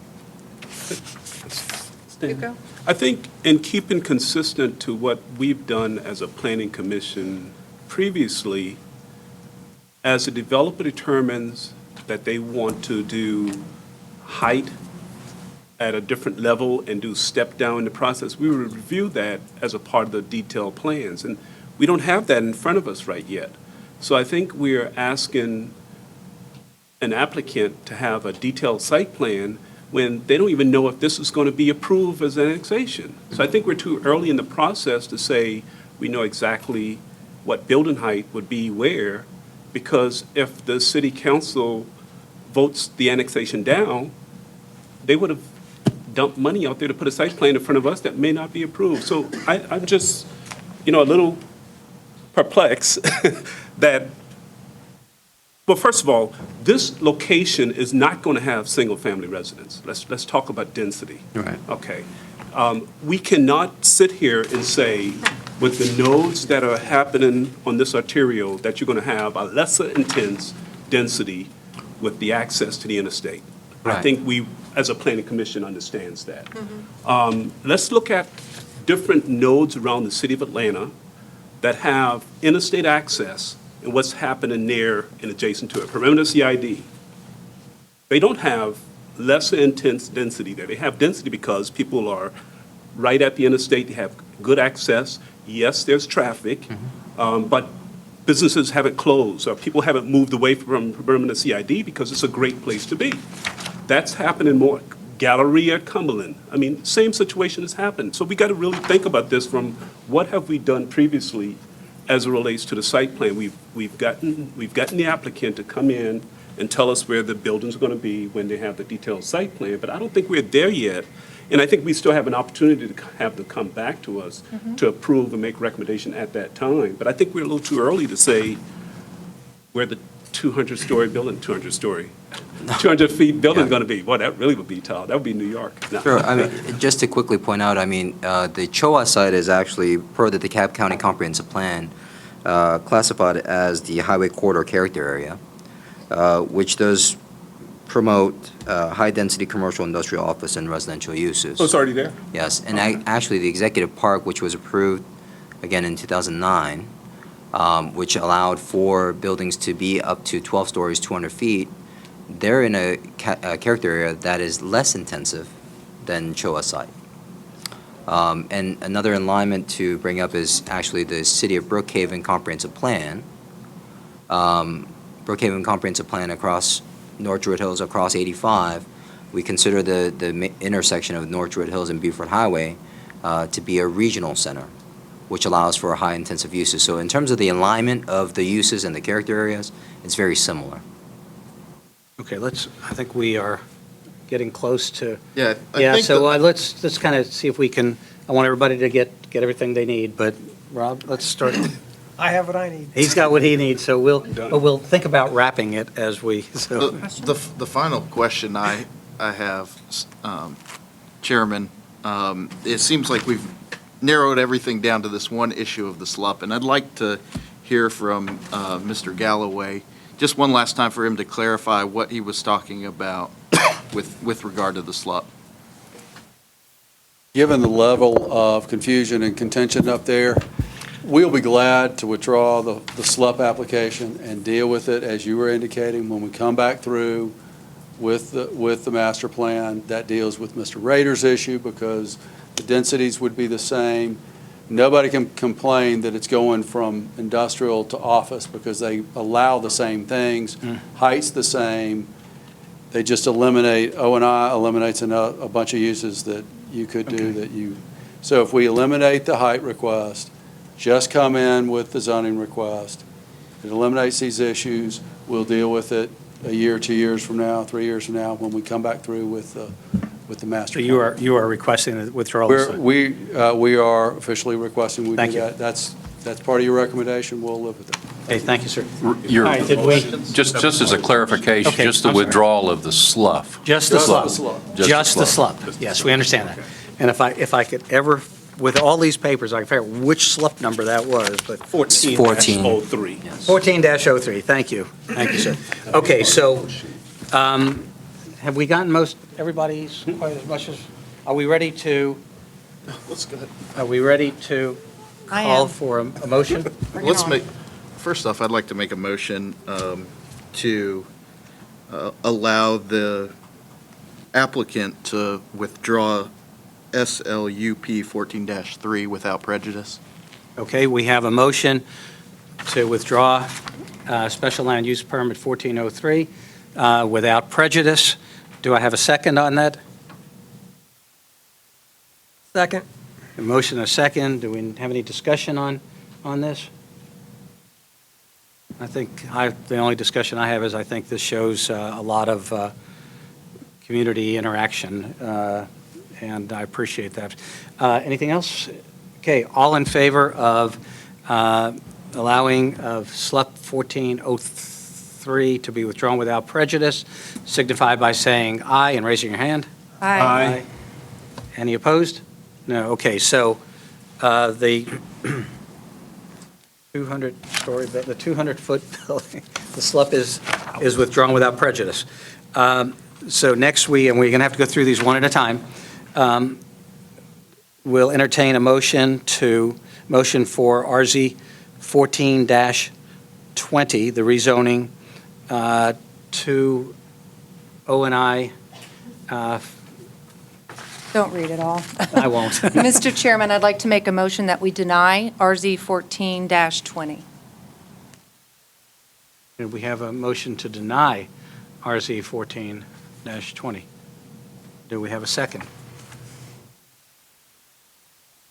Second.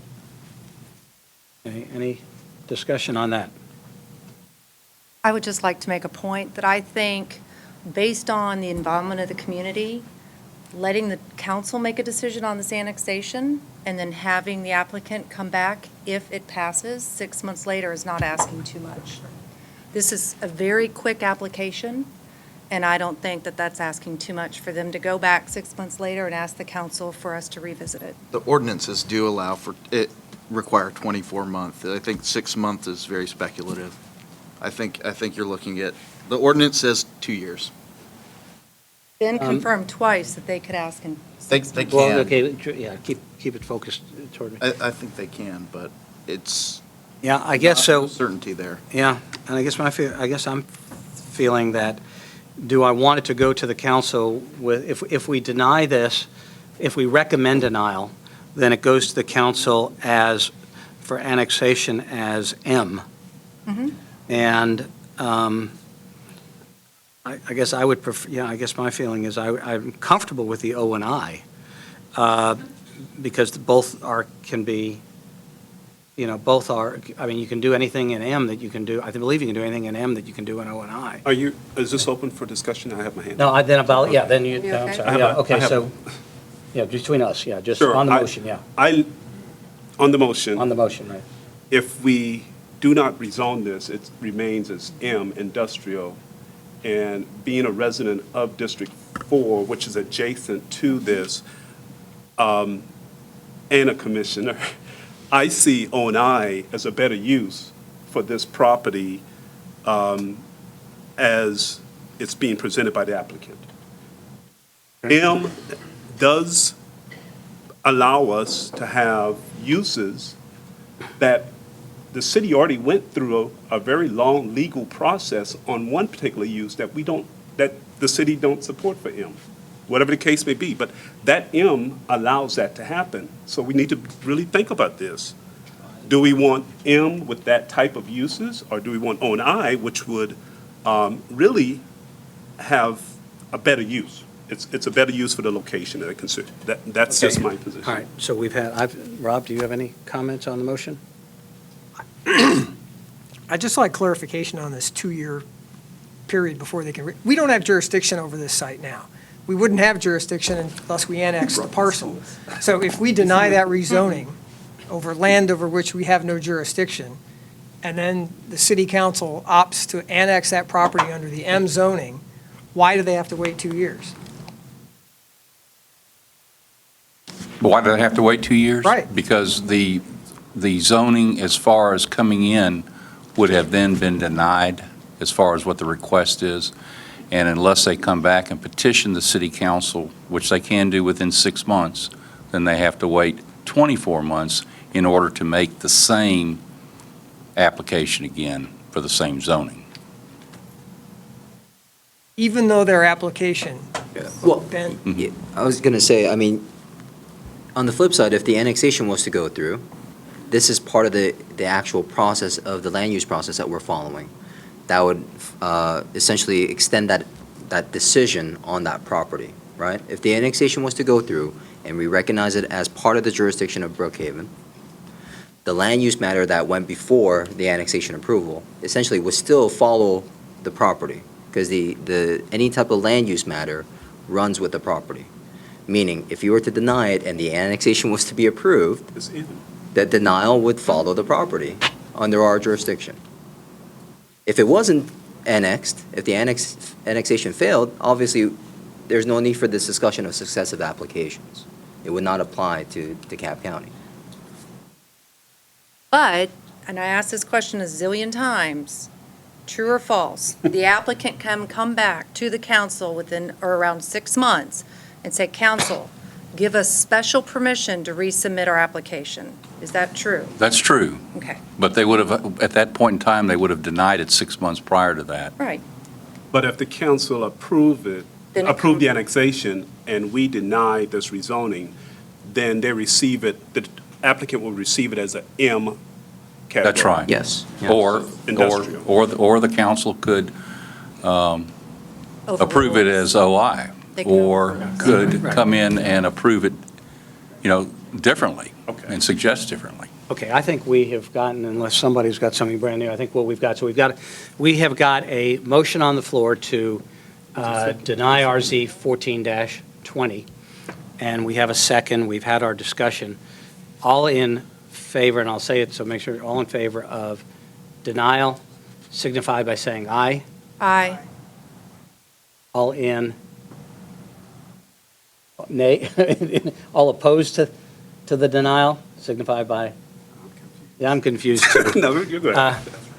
You're right. Yeah, all those, signify by saying, nay? Nay. Nay, okay, so the motion to deny this, I have a second motion. so I'll entertain another motion from someone. Sure. I would like to make a motion that the Planning Commission, I would like to move that the Planning Commission approve the rezoning of property RZ 14-20, Children Health Care of Atlanta rezoning to O&I. Okay, we have a motion to approve RZ 14-20. Do we have a second on that? May I quickly interject? Is that with the conditions associated with RZ 1420? Thank you for clarification.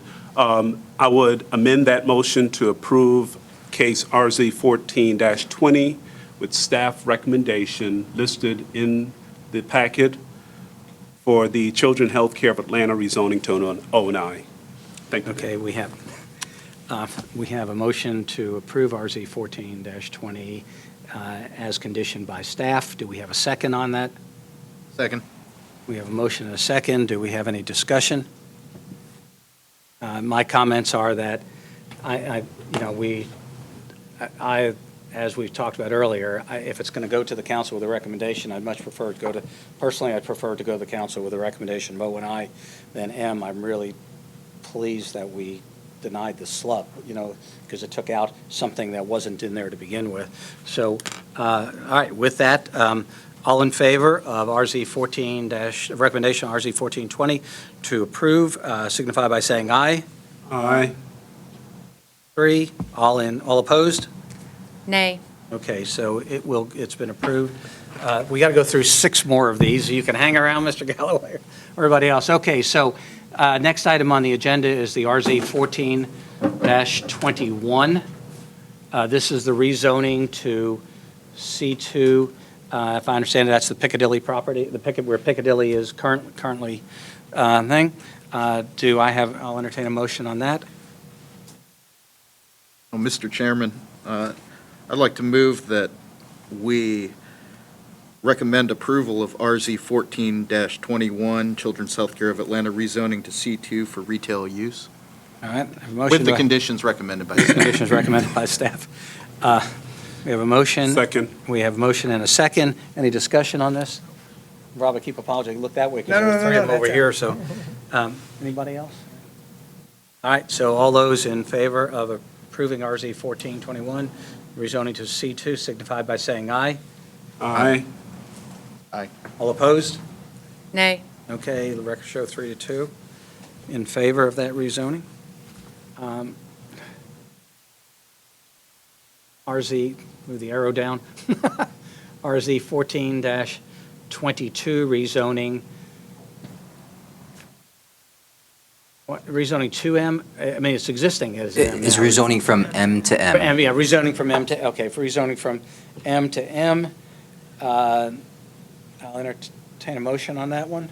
Mr. Chair, I would move that we rezone, that the commission recommend to the council that we rezone property RZ 14-22, City of Brookhaven, rezoning M to maintain existing use, With staff rec? with staff recommendation. Remember that. Okay, so we have a motion. Do I have a second on that? Second? A motion and a second. Any discussion on that? I have a motion and a second. All those in favor of recommending approval of RZ 14-22 signify by saying aye. Aye. It's the Four. same. All those opposed? Nay. Okay, 4-1, sorry. Oh, of course, because it was M to M, yeah. got it. Oh, that's right. Okay, one more, I think, RZ 14-23. 23. Yeah. Rezoning to C1. This is the Burger King and Walgreens thing? That is correct. It's the Okay. existing C1 Yeah, properties just consisting of 4 clarification, parcels. okay. Do I have a motion on that? Mr. Chairman, I'd move that we recommend approval of RZ 14-23, rezoning to C1 to maintain existing uses and conditions with staff recommendations. Good job. Second. I have a motion and a second. Any discussion? All those in favor of the rezoning signify by saying aye. Aye. All opposed? Nay. Okay. 4-1, okay. That is it for Children's Healthcare of Atlanta. I didn't get mixed up, I thought so, all right. Yeah, that was it. Okay, thank you. We appreciate that. I know we're going to go on now with the rest, but I cannot tell you how much I've learned this evening from everyone here, so you've all done a great job. All right, do we need 5 minutes? I'm going to take just, it's 8:34. We'll start 8:45. Give you 9 minutes, 8:45 on the nose. We will start voting and talking again. Welcome back. Thank you, everyone. And next thing on the agenda is RZ 14-24. This is, so I guess we'll hear from the city and Mr. Song on the rezoning to OCR, C2, and ONI, or from C, yeah. Thank you, Mr. Chairman. This is part of the annexation boundaries associated with Executive Park. Okay, are we going to, Kelly, would you get the map up for us?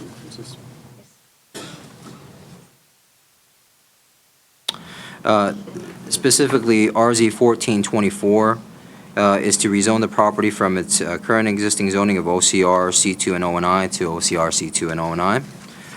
The Executive Park site, which is represented in this specific case, again, RZ 1424, is specific to the area that's shown in brown or gold.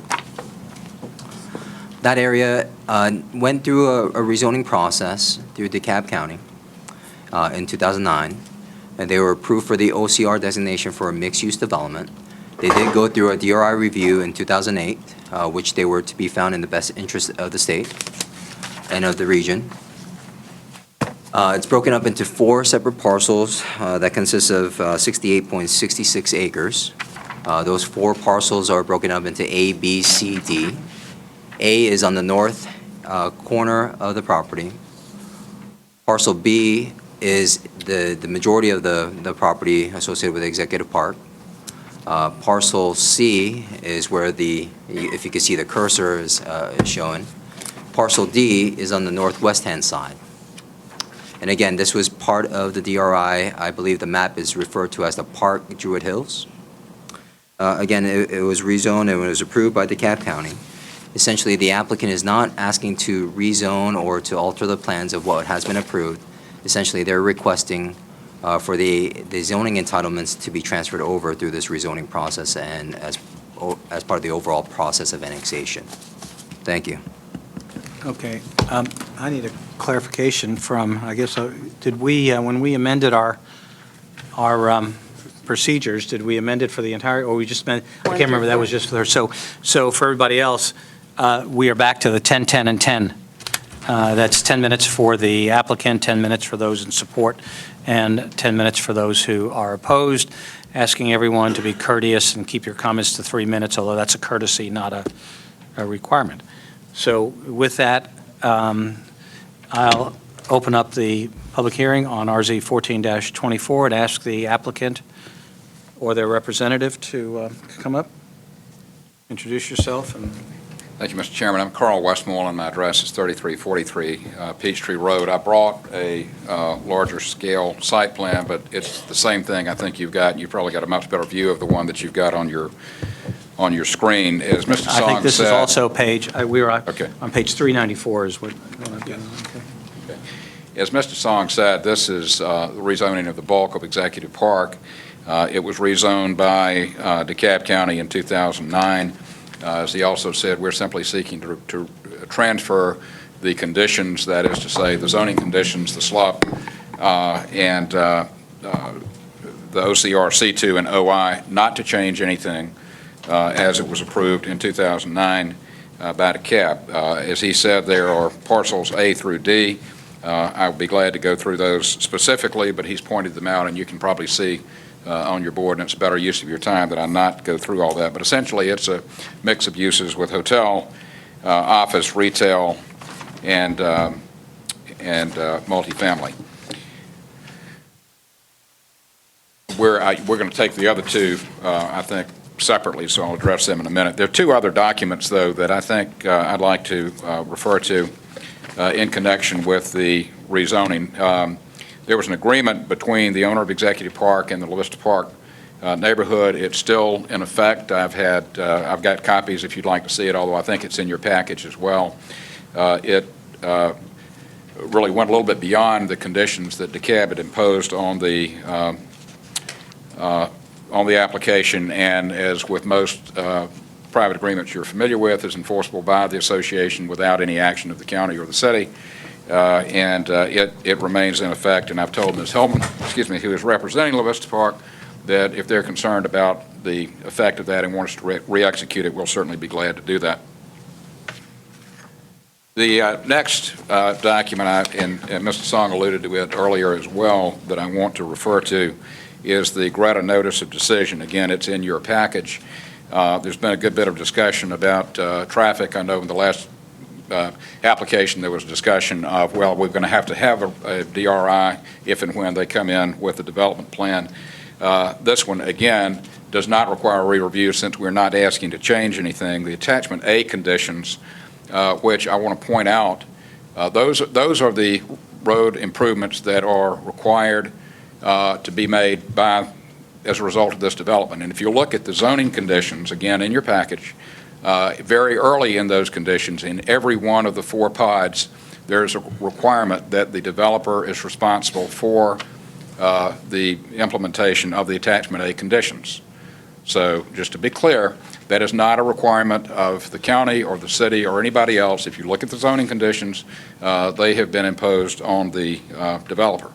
And again, they are essentially add a turn lane here, a line of driveway there. They're typical project improvements that you're used to seeing. Attachment C, again, if you're familiar with Notices of Decision from Greta, addresses, it's got 2 schedules. Schedule 1 simply restates the Attachment A conditions and says these have got to be made. Well, again, the zoning conditions that we're asking to transfer, impose those as a requirement on the developer. And then Schedule 2 is much broader. It talks about improvements to the greater road system. They are not, and they are eligible for state funding.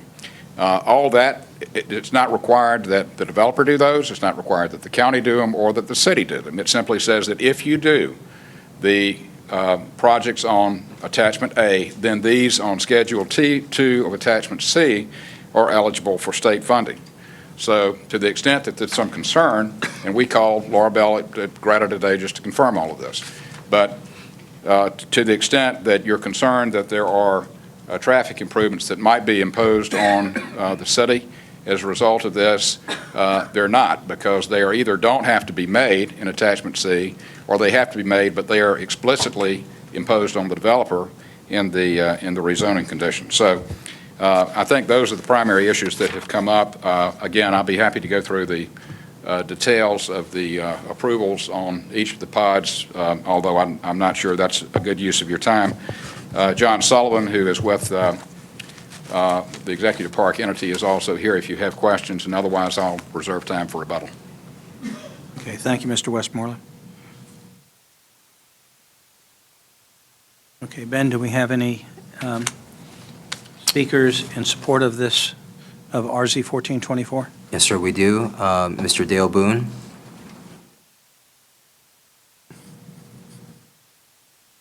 Thank you, Mr. Chairperson and Commission.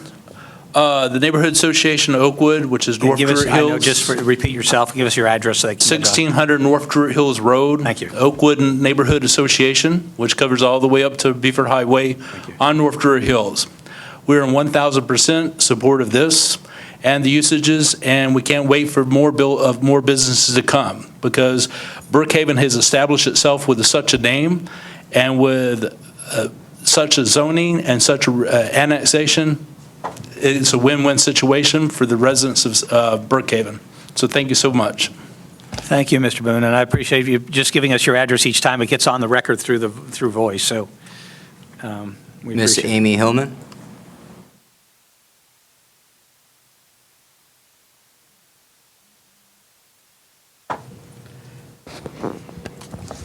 Hello, Amy Hillman, Tatum Hillman, Hickerson and Powell, 311 Alberta Terrace, Northeast Atlanta, Georgia, 30305.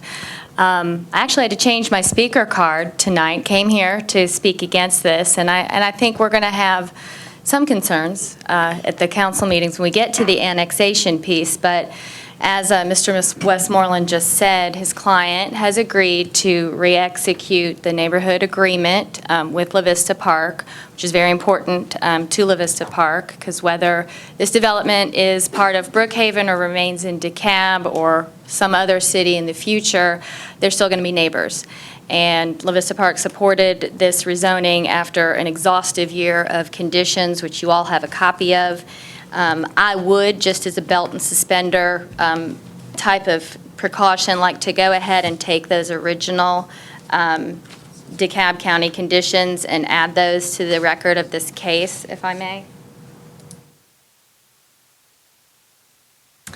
And, our concerns were with that agreement, as that agreement is also referenced in number 38 under parcel B of the zoning conditions as they come in. So with that recommitment to their neighborhoods, we support it. Thank you. Great, thank you, Ms. Hillman. No more speaker cards in support. Okay, do we have any? Yes, we Anyone do have speaker like to cards. speak in opposition? How many do you have there roughly?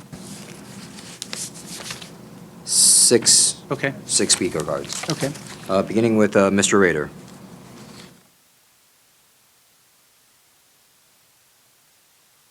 Good evening again. I'm Jeff Rader, Commissioner for District 2 in DeKalb County, 1300 Commerce Drive. We did go through a very rigorous process of re-entitling this and believe that the improvements that are on site are certainly important, but if you will look at Schedule C of the improvements, many of which are in the city of Brookhaven, and are improvements that will need to be made as a result of this increase in density and development. I would suggest that you consider a condition imposing a special tax district or some other means in order to fund those improvements that are at least within your city to accommodate the project. DeKalb County was going to use a mechanism called a tax allocation district in order to fund improvements throughout the area, since Brookhaven has, turned down that referendum. That's not a mechanism that you have available, so those improvements are projected to be needed in Brookhaven and need to be paid for somehow, and will be a result of this development that is occurring. So we had a plan for funding it. The plan was going to be implemented when the permits were issued for the development. Now I think that you've got a funding hole of, the total list was about $54 million, and, obviously some of the improvements are developer funded, but many of the improvements are in what's going to be your city. Now, I don't know how we're going to fund the improvements that are outside of your city, since this is so close to the edge of it, and certainly people will be feeling those impacts. But at the very least, I would suggest that you propose a condition to impose a special tax district in order to fund the improvements within your city. Thank you. Thank you, Commissioner Rader. We appreciate your time. Paul Milich.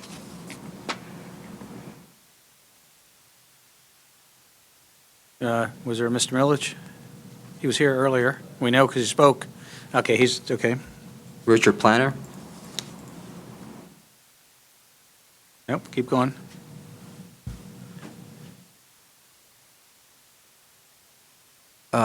Joy Slade. Nope. Martha Gross.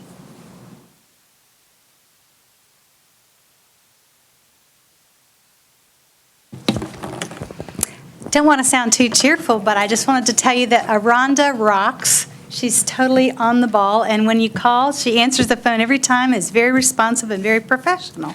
Probably So- totally out of line here, but I agree completely. I think we all do. That was a clap, All I'm right. sorry. Anyway, I wanted to just comment that the traffic study that was done back in 2007 and formulated in 2008, finalized in 2008 with the recommendations for Executive Park, is 7 years old. And it's my recommendation that you consider having an updated traffic study done, even if it's not totally required, but before the development starts. I also am particularly concerned about what happens with the existing TAD financing on both sides of North Druid Hills. There's money that's already been brought into the pot, and there's money that's supposed to be brought in, not much money in the pot, by the way, only $1 million, but what is supposed to be brought in when there's redevelopment. And if you can't do TAD financing based on your referendum, I do highly recommend you consider some type of a CID and figure out how you want to fund that with that. Because right now, I did a little study of my own. In the last 5 years, the intersection of North Druid Hills and Briarcliff, the traffic count has gone up 27%. Claremont, south of 85, is 26%. All these are in the Greta study, where they already had either a D or an F. These intersections already had a D or an F rating based on both the North Druid Hills LCI and the Greta study that was attached to Executive Park. And then North Druid Hills between Roxborough and Peachtree, which is really Brookhaven, went up 20%. But all these are people that are going to be coming to and from. And then Buford Highway is also, by the way, it went up. It's on the east side of Northeast Plaza Shopping Center. It actually went up 69% over a 5-year period. So I believe that's probably because people are trying to avoid 85 and getting off at North Druid Hills or Lenox, so they're coming down Buford Highway. I don't know that for a fact, but it would be a supposition. So I guess I'm trying to help Brookhaven, because I believe in Brookhaven, with my family and everybody there, that I need to visit them and they need to visit me, and everybody has to get along. And I think that we have to look at the unintended consequences of the traffic that's already gone up 20 to 69% over 5 years. And this is roughly 7 or 8-year-old study that was done. So I think an updated study, Greta looks at the impact on every single arterial road that even feeds toward the employment center. But, so between that and CHOA, I think that's worth looking at. So I appreciate your time. Thank you. We appreciate you taking the time to come out this evening. Thank you. C.D. Wright? Mr. Wright? Hello again, I'm Dan Wright, 1468 North Amanda Circle, Northeast Atlanta. What I didn't tell you before is I am a transportation engineer. In fact, I'm the chief engineer at MARTA. And, this all, I guess the big concern, it's not that so much that I object this. We put a lot of time into this plan, a lot of stakeholders, a lot of people. But what's happening here, because of the process, the pieces that held all this together are being dissected and segregated and separated. And so, the TAD's gone. We had, this plan entertains a portion of the transportation, the traffic improvements that were contemplated for this area. There was a planned a bridge across 85 down on the south end. There were connections in the CHOA area to the access road and perhaps making it 2 lanes. The DOT was consulted and all these things were feasible.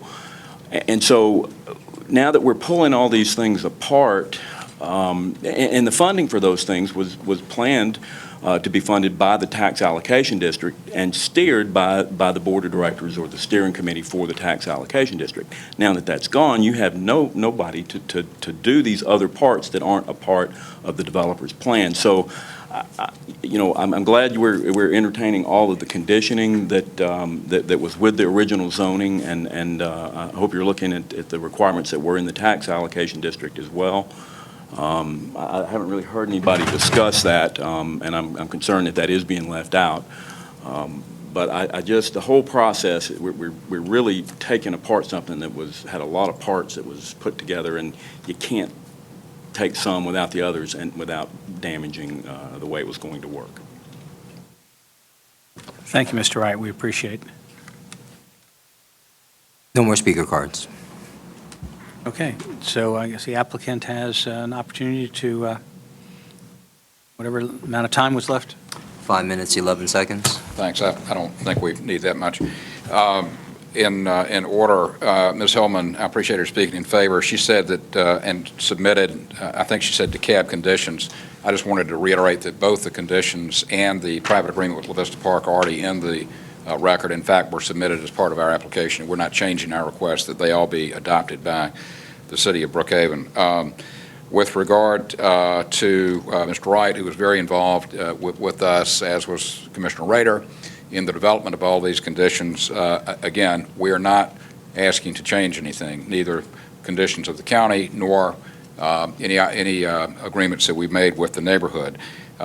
I had addressed the Greta notice of decision in the way that I did because I had understood the question to be whether the city, as it was expressed to me, whether the city was, by virtue of rezoning the property and taking it into the corporate boundaries, taking on a substantial financial liability. I think, as I've heard the discussion now, maybe that's not what people are saying, but they're saying, yeah, but you're going to have a lot of traffic improvements down the road, and you need to think about how you're going to pay for them. And that's a little bit different because they're not imposed at this point by Greta or anyone else. And I would certainly agree that whether the traffic study needs to be updated, whether there need to be different ways to look at financing these or other traffic improvements that are needed for the entire area, there are certainly procedures in place to do that. So that's really all I've got. Again, we had worked out through a long process in DeKalb conditions for all of Executive Park. We're not asking to change those, nor are we trying to get out of or change the agreement with the neighborhood group, and would ask that you recommend adoption with all those conditions. Thanks. And thank you, Mr. Westmoreland. We appreciate it. Okay, so with that, we have no more comment cards. We'll close the public hearing and open it up for, anybody on the Planning Commission have any questions for anyone who spoke or the staff? John? Yes. I would like for Director Meehan to address the comment that was made with respect to the traffic study being old. Can you address that, please? Sorry. Yes, the traffic study was done based on spring 2008 traffic counts, and it was done in 2008.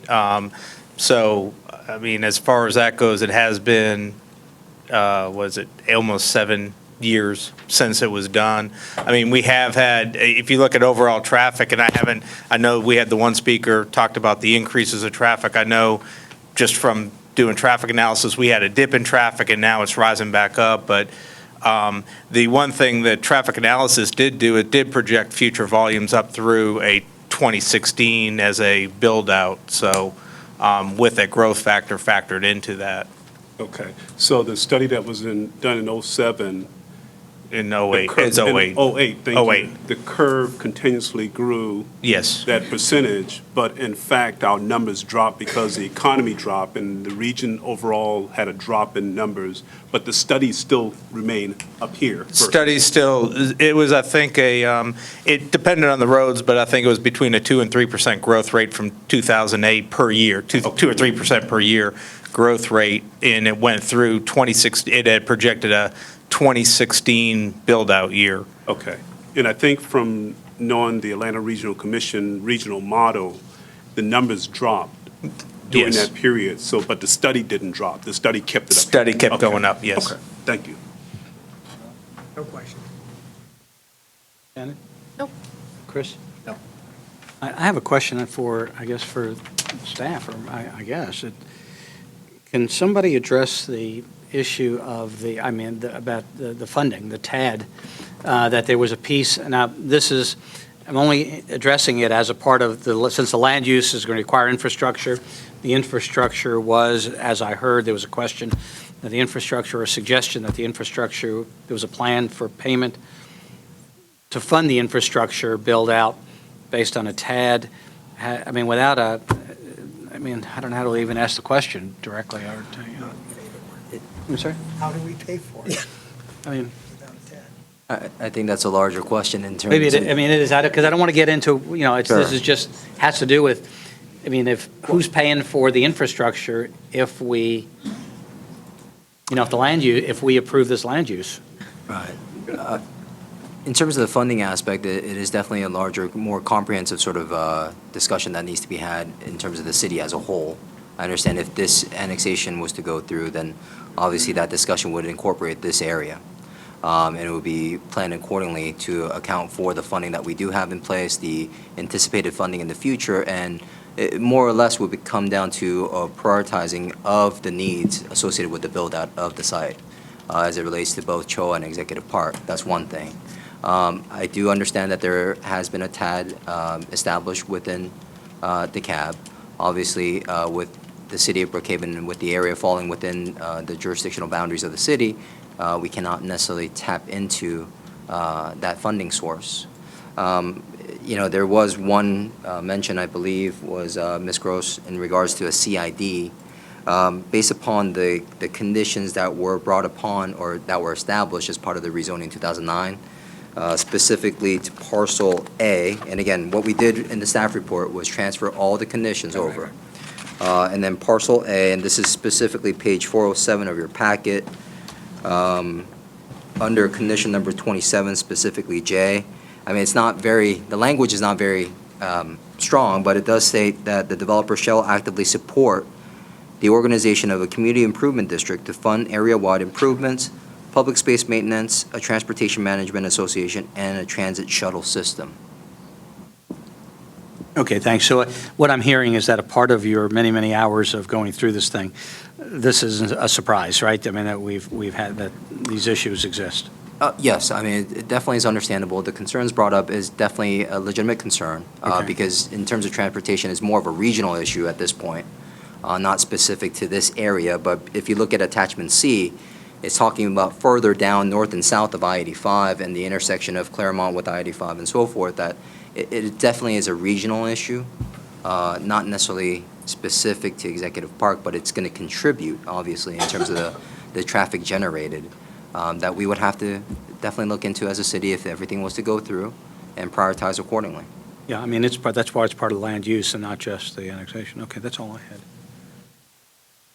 Chris, did you have anything? It looked like you For had a question. staff, just Just to clarify the question before us, what we're being asked is to recommend, approve or deny that this zoning as it comes before with the annexation remain the same, Yes. with all the conditions That- that were that is previous. correct. Basically, don't take this apart is the question at hand. That is correct. We did not take away from any of the conditions that were presented to us as part of the record in terms of the actual conditions that were applied for the overall approval from DeKalb County in 2009. All we did was just transfer the same language And you didn't over. add any either? We did add one, but again, it's more of a beneficial condition where it's stated, again, just in case if we missed any other conditions, Okay. to state that any previous conditions of zoning, special land use permit, or variances imposed by DeKalb County be transferred over. Thank you. All right, so looks like we've asked our questions, so I'll entertain a motion on RZ 14-24. I'll make a motion to approve RZ 14-24. Second? Any discussion on this? All in favor of of recommending approval of RZ 14-24 as amended with staff, with staff, signify by saying aye. Aye.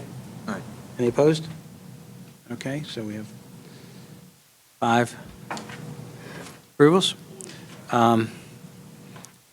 Next is RZ 14-25. This is a rezoning to OCR C2. This is Can I ask a question? Yes. Then can we Yes. hear RZ 14-25 and RZ 14-26 together? Actually, it's RZ 1425 and RZ 1428. Oh, That's apologies. right. Number- Apologies. item number 6 and 9. Okay. Thank Yes. you, Shannon. I appreciate that. Can we hear those together? Oh, sorry, 7 and 9. The ordering on the agenda is actually a little off, but it's item 7 and 9, RZ 1425 and RZ 1428, and if it's a desire of the planning commission, we can Yes. hear it concurrently. Okay, please. Can I make a motion that we hear RZ 1426 and RZ 1428 concur? Actually, RZ 1420, Aye. 25 and 28. That's right. RZ 1425 and RZ 1428 at the same time. Second. Second. Any discussion? All in favor, say aye. Aye. Okay. Nay, nay? All right. No. Got it. All right, thank you, Mr. Chairman and the Planning Commission. RZ 1425 and RZ 1428 is consisting of 2 properties that are currently Zone C1. One is currently improved as, or also referred to as Loman's Plaza, and the other is an existing Chevron gas station. An aggregate total of the acreage is 16.22 acres. The future development plan designated for the site is Neighborhood Center. Essentially, what we're doing in this case as well, there is no request to change the zoning, is to account for the existing uses. Staff did actually include a condition that you'll find in your packet under page 459. And again, I asked that it be approved separately for the individual rezoning cases. Specifically for RZ 1425, which is dealing with Loman's Plaza. We did add a condition in there, in condition number 1, where it excludes certain uses that are incompatible to the C1 zoning, incompatible to the potential built environment within that area. Conditions 2 through 5 are actually conditions that we transferred over from an older rezoning that took place on Loman's property in 1984. Staff did recommend approval and will stipulate to the report. Thank you. Okay, with that, we'll open the public hearing and hear the applicant. If you can introduce yourself and Mr. Chairman, members of the commission, my name is Ted Sandler with the Sandler Law Group, 6400 Powers Ferry Road, Atlanta, 30339. I'm here representing Regency Retail Partnership. It's one of the Regency Center's property ownerships that owns the Loman's Plaza Shopping Center. I know there's an out parcel that's been added to this, the second, the number 28, and I can speak that we have no ownership interest in that. We're combined together because both are asking that the existing conditions from zoning approval in DeKalb County be adopted as is by the city of Brookhaven. Unlike the first couple you heard for children's health care, we're not looking at any changes. There's no improvements proposed. unlike you just heard from Mr. Westmoreland on the Executive Park. This is an older zoning. It's all one piece of property, just over 15 and a half acres.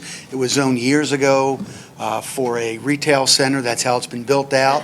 The uses there, the uses we anticipate staying there.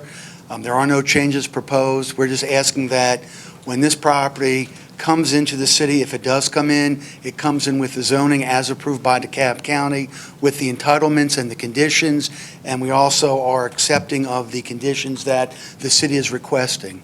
So we're just looking to continue to operate the way we currently operate, hopefully in the city of Brookhaven in the future. And with that, I'll reserve the remainder of my time for rebuttal. Thank you. Thank you, Mr. Sandler. Do you have any comment cards? Those, anybody in support? No speaker cards in support or opposition.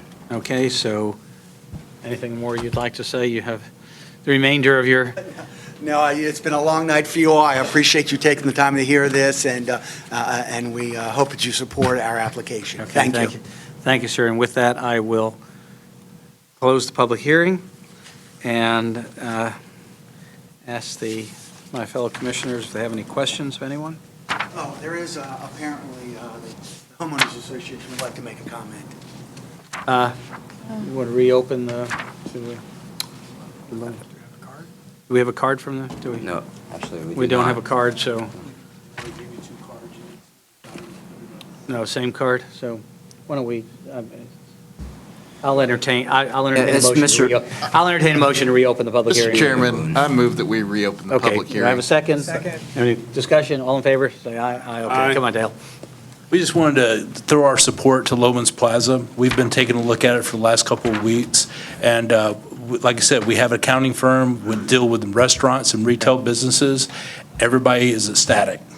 I mean, to be Loman Plaza, to be part of the city of Brookhaven, they're ecstatic, and, you know, we want to offer free service to them to show them how to bring Loman's Plaza back up to the glorious days that it was. So the homeowner association 1,000% supporting. Thank you, Dale. Thank you, Mr. Boone. And with that, I will close the public hearing. Anybody have any questions for anyone? Then I will entertain a motion on RZ 14-25, which is the Regency Retail Partnership rezoning to C1. I'll Mr. make a Ch- motion to approve RZ 14-25. Second. Any discussion? All in favor of approval, recommending approval, signify by saying aye. Aye. Aye. Any opposed? Okay. Can I ask a quick question? Sure. Did we have to add with staff conditions, Ben, on that Oh, we one? do, should we? Yes, we right, do, let me but I amend believe that my was it. Okay, I'll accept it. I will entertain another motion. Wait, what were you saying? Well, I was just going to say, I would imply that that was the understanding with the That- conditions. Would you just state, it? Oh, absolutely, yeah. My implication was that it was approved with staff recommendations. Okay, just so we have it on the You record. agree. Okay. Thank you, Commissioner Cameron. Thank you, and thank you, Commissioner Cameron. All right, so next is and if we get this one, RZ 14 dash It's RZ 1426 and SLUP 26 and 1404. SLUP 1404. Oh, sorry, No, we didn't 28 hear that hasn't yet. been No, voted I'm yet. sorry, okay. I apologize. Mr. I'm Chair, sorry, make a- RZ 14-28, Yes. Okay. rezoning to C1 to maintain existing uses. I'd like to make a motion, Mr. Chair. All right, please do. I move that we approve RZ 14-28, City of Brookhaven rezoning from C1 to maintain existing use with staff recommendation. Okay, I have a I'll second. motion and a second. Any discussion? All in favor signify by saying aye. Aye. Any opposed? Nay, okay. Okay, on to RZ 14-26 and SLUP 1404.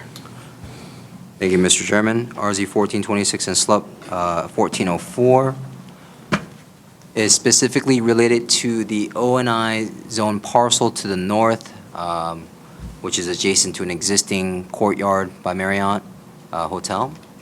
The O&I piece is currently zone O&I. They're seeking to rezone to O&I and also to transfer their SLUP. In 2013, the applicant went through DeKalb County to acquire a special land use permit for an increase in building height, which they were approved for. Essentially, what we're doing is transferring those zoning entitlements over to the city with the rezoning request. Staff did recommend approval. We did stipulate to 11 conditions, 10 of which are direct transfers from the approval from DeKalb County. We did add condition number 11, again, just to make sure that all variances that had been previously approved be transferred over with the property as well. Thank you. Okay. Thank you. Mr. Westmoreland? Thank you, Mr. Siegel. Again, Carl Westmoreland, 3343 Peachtree Road. And again, this is one of the parcels not owned by Executive Park, but it was, you may know it as the old AT&T property, as Mr. Song said. It was not rezoned, it was still OI, but a SLUP approved with conditions for multifamily development. West Plan, which is a local company, is the developer, and as with the others, we're simply asking that it be transferred with existing conditions. And I assume you're reserving your time for... And I certainly hope I don't need it. No, I'm... All right, thank you, Mr. Westmore. Mr. Chairman, we do not have any speaker cards in support or No opposition. speaker cards. Does anybody want to speak? No one's going to speak? All right, so I will close. If I hadn't opened it, I opened it and I closed it. And I'll open to anybody have any questions? No questions. Mr. Bush, you didn't have anything you want to rebut. Okay, so we're clear on all that. So with that, I will entertain a motion on RZ 14. Do you want us to do SLUP separately? So we'll entertain a motion on RZ 14-26. I make a motion we approve RZ 14-26 with staff conditions. Second. I have a motion and a second. Any discussion? All in favor of RZ 14-20, recommending RZ 14-26, signify by saying aye. Aye. Any opposed? No. All right, I'll entertain a motion on special land use permit, SLUP 14-04. I move that we approve SLUP 14-04 to Okay. include staff recommendation. Okay, do I have a second? I'll second. I have a motion and a second. Any discussion? All in favor of SLUP 14, of recommending approval of SLUP 1404, signify by saying aye. Aye. Any opposed? Okay. All right. We have application RZ 14-27. That is correct. Thank you, Mr. Chairman. This rezoning application has been initiated by the City of Brookhaven. Is to account for the remaining parcels that we do not have representation of from the property owners. Is the two O&I parcels that are the west of North Druid Hills, currently occupied by Bank of America and SunTrust, and also the O&I piece that's currently improved with the Courtyard by Marriott Hotel. The total aggregate size is 7.1 acres. The rezoning, again, is from O&I to O&I. There are no changes to the use associated with the property at this time.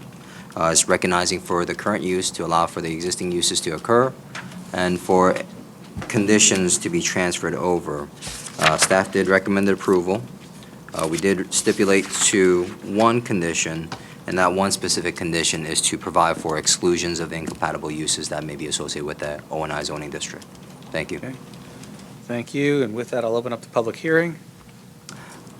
We are the applicant. You are the applicant, all right, so I won't, all right, Well, then I'm denying it. do we have any, do you have any speaker cards? No, sir, we do not have No any speaker cards, so I'll close the public, we have no public hearing. Anybody on the planning commission have any questions? One question. Sure. Go for it. Certain hotels have late-night establishment, like a bar or a lounge. How does that fit in with this hotel? And they may not have it. Sure. Yeah, I can't necessarily confirm if they do or not. Let me quickly look at it because I don't want to misinform you, but they do have certain provisions where they could have those type of uses. Okay. But let me just double check.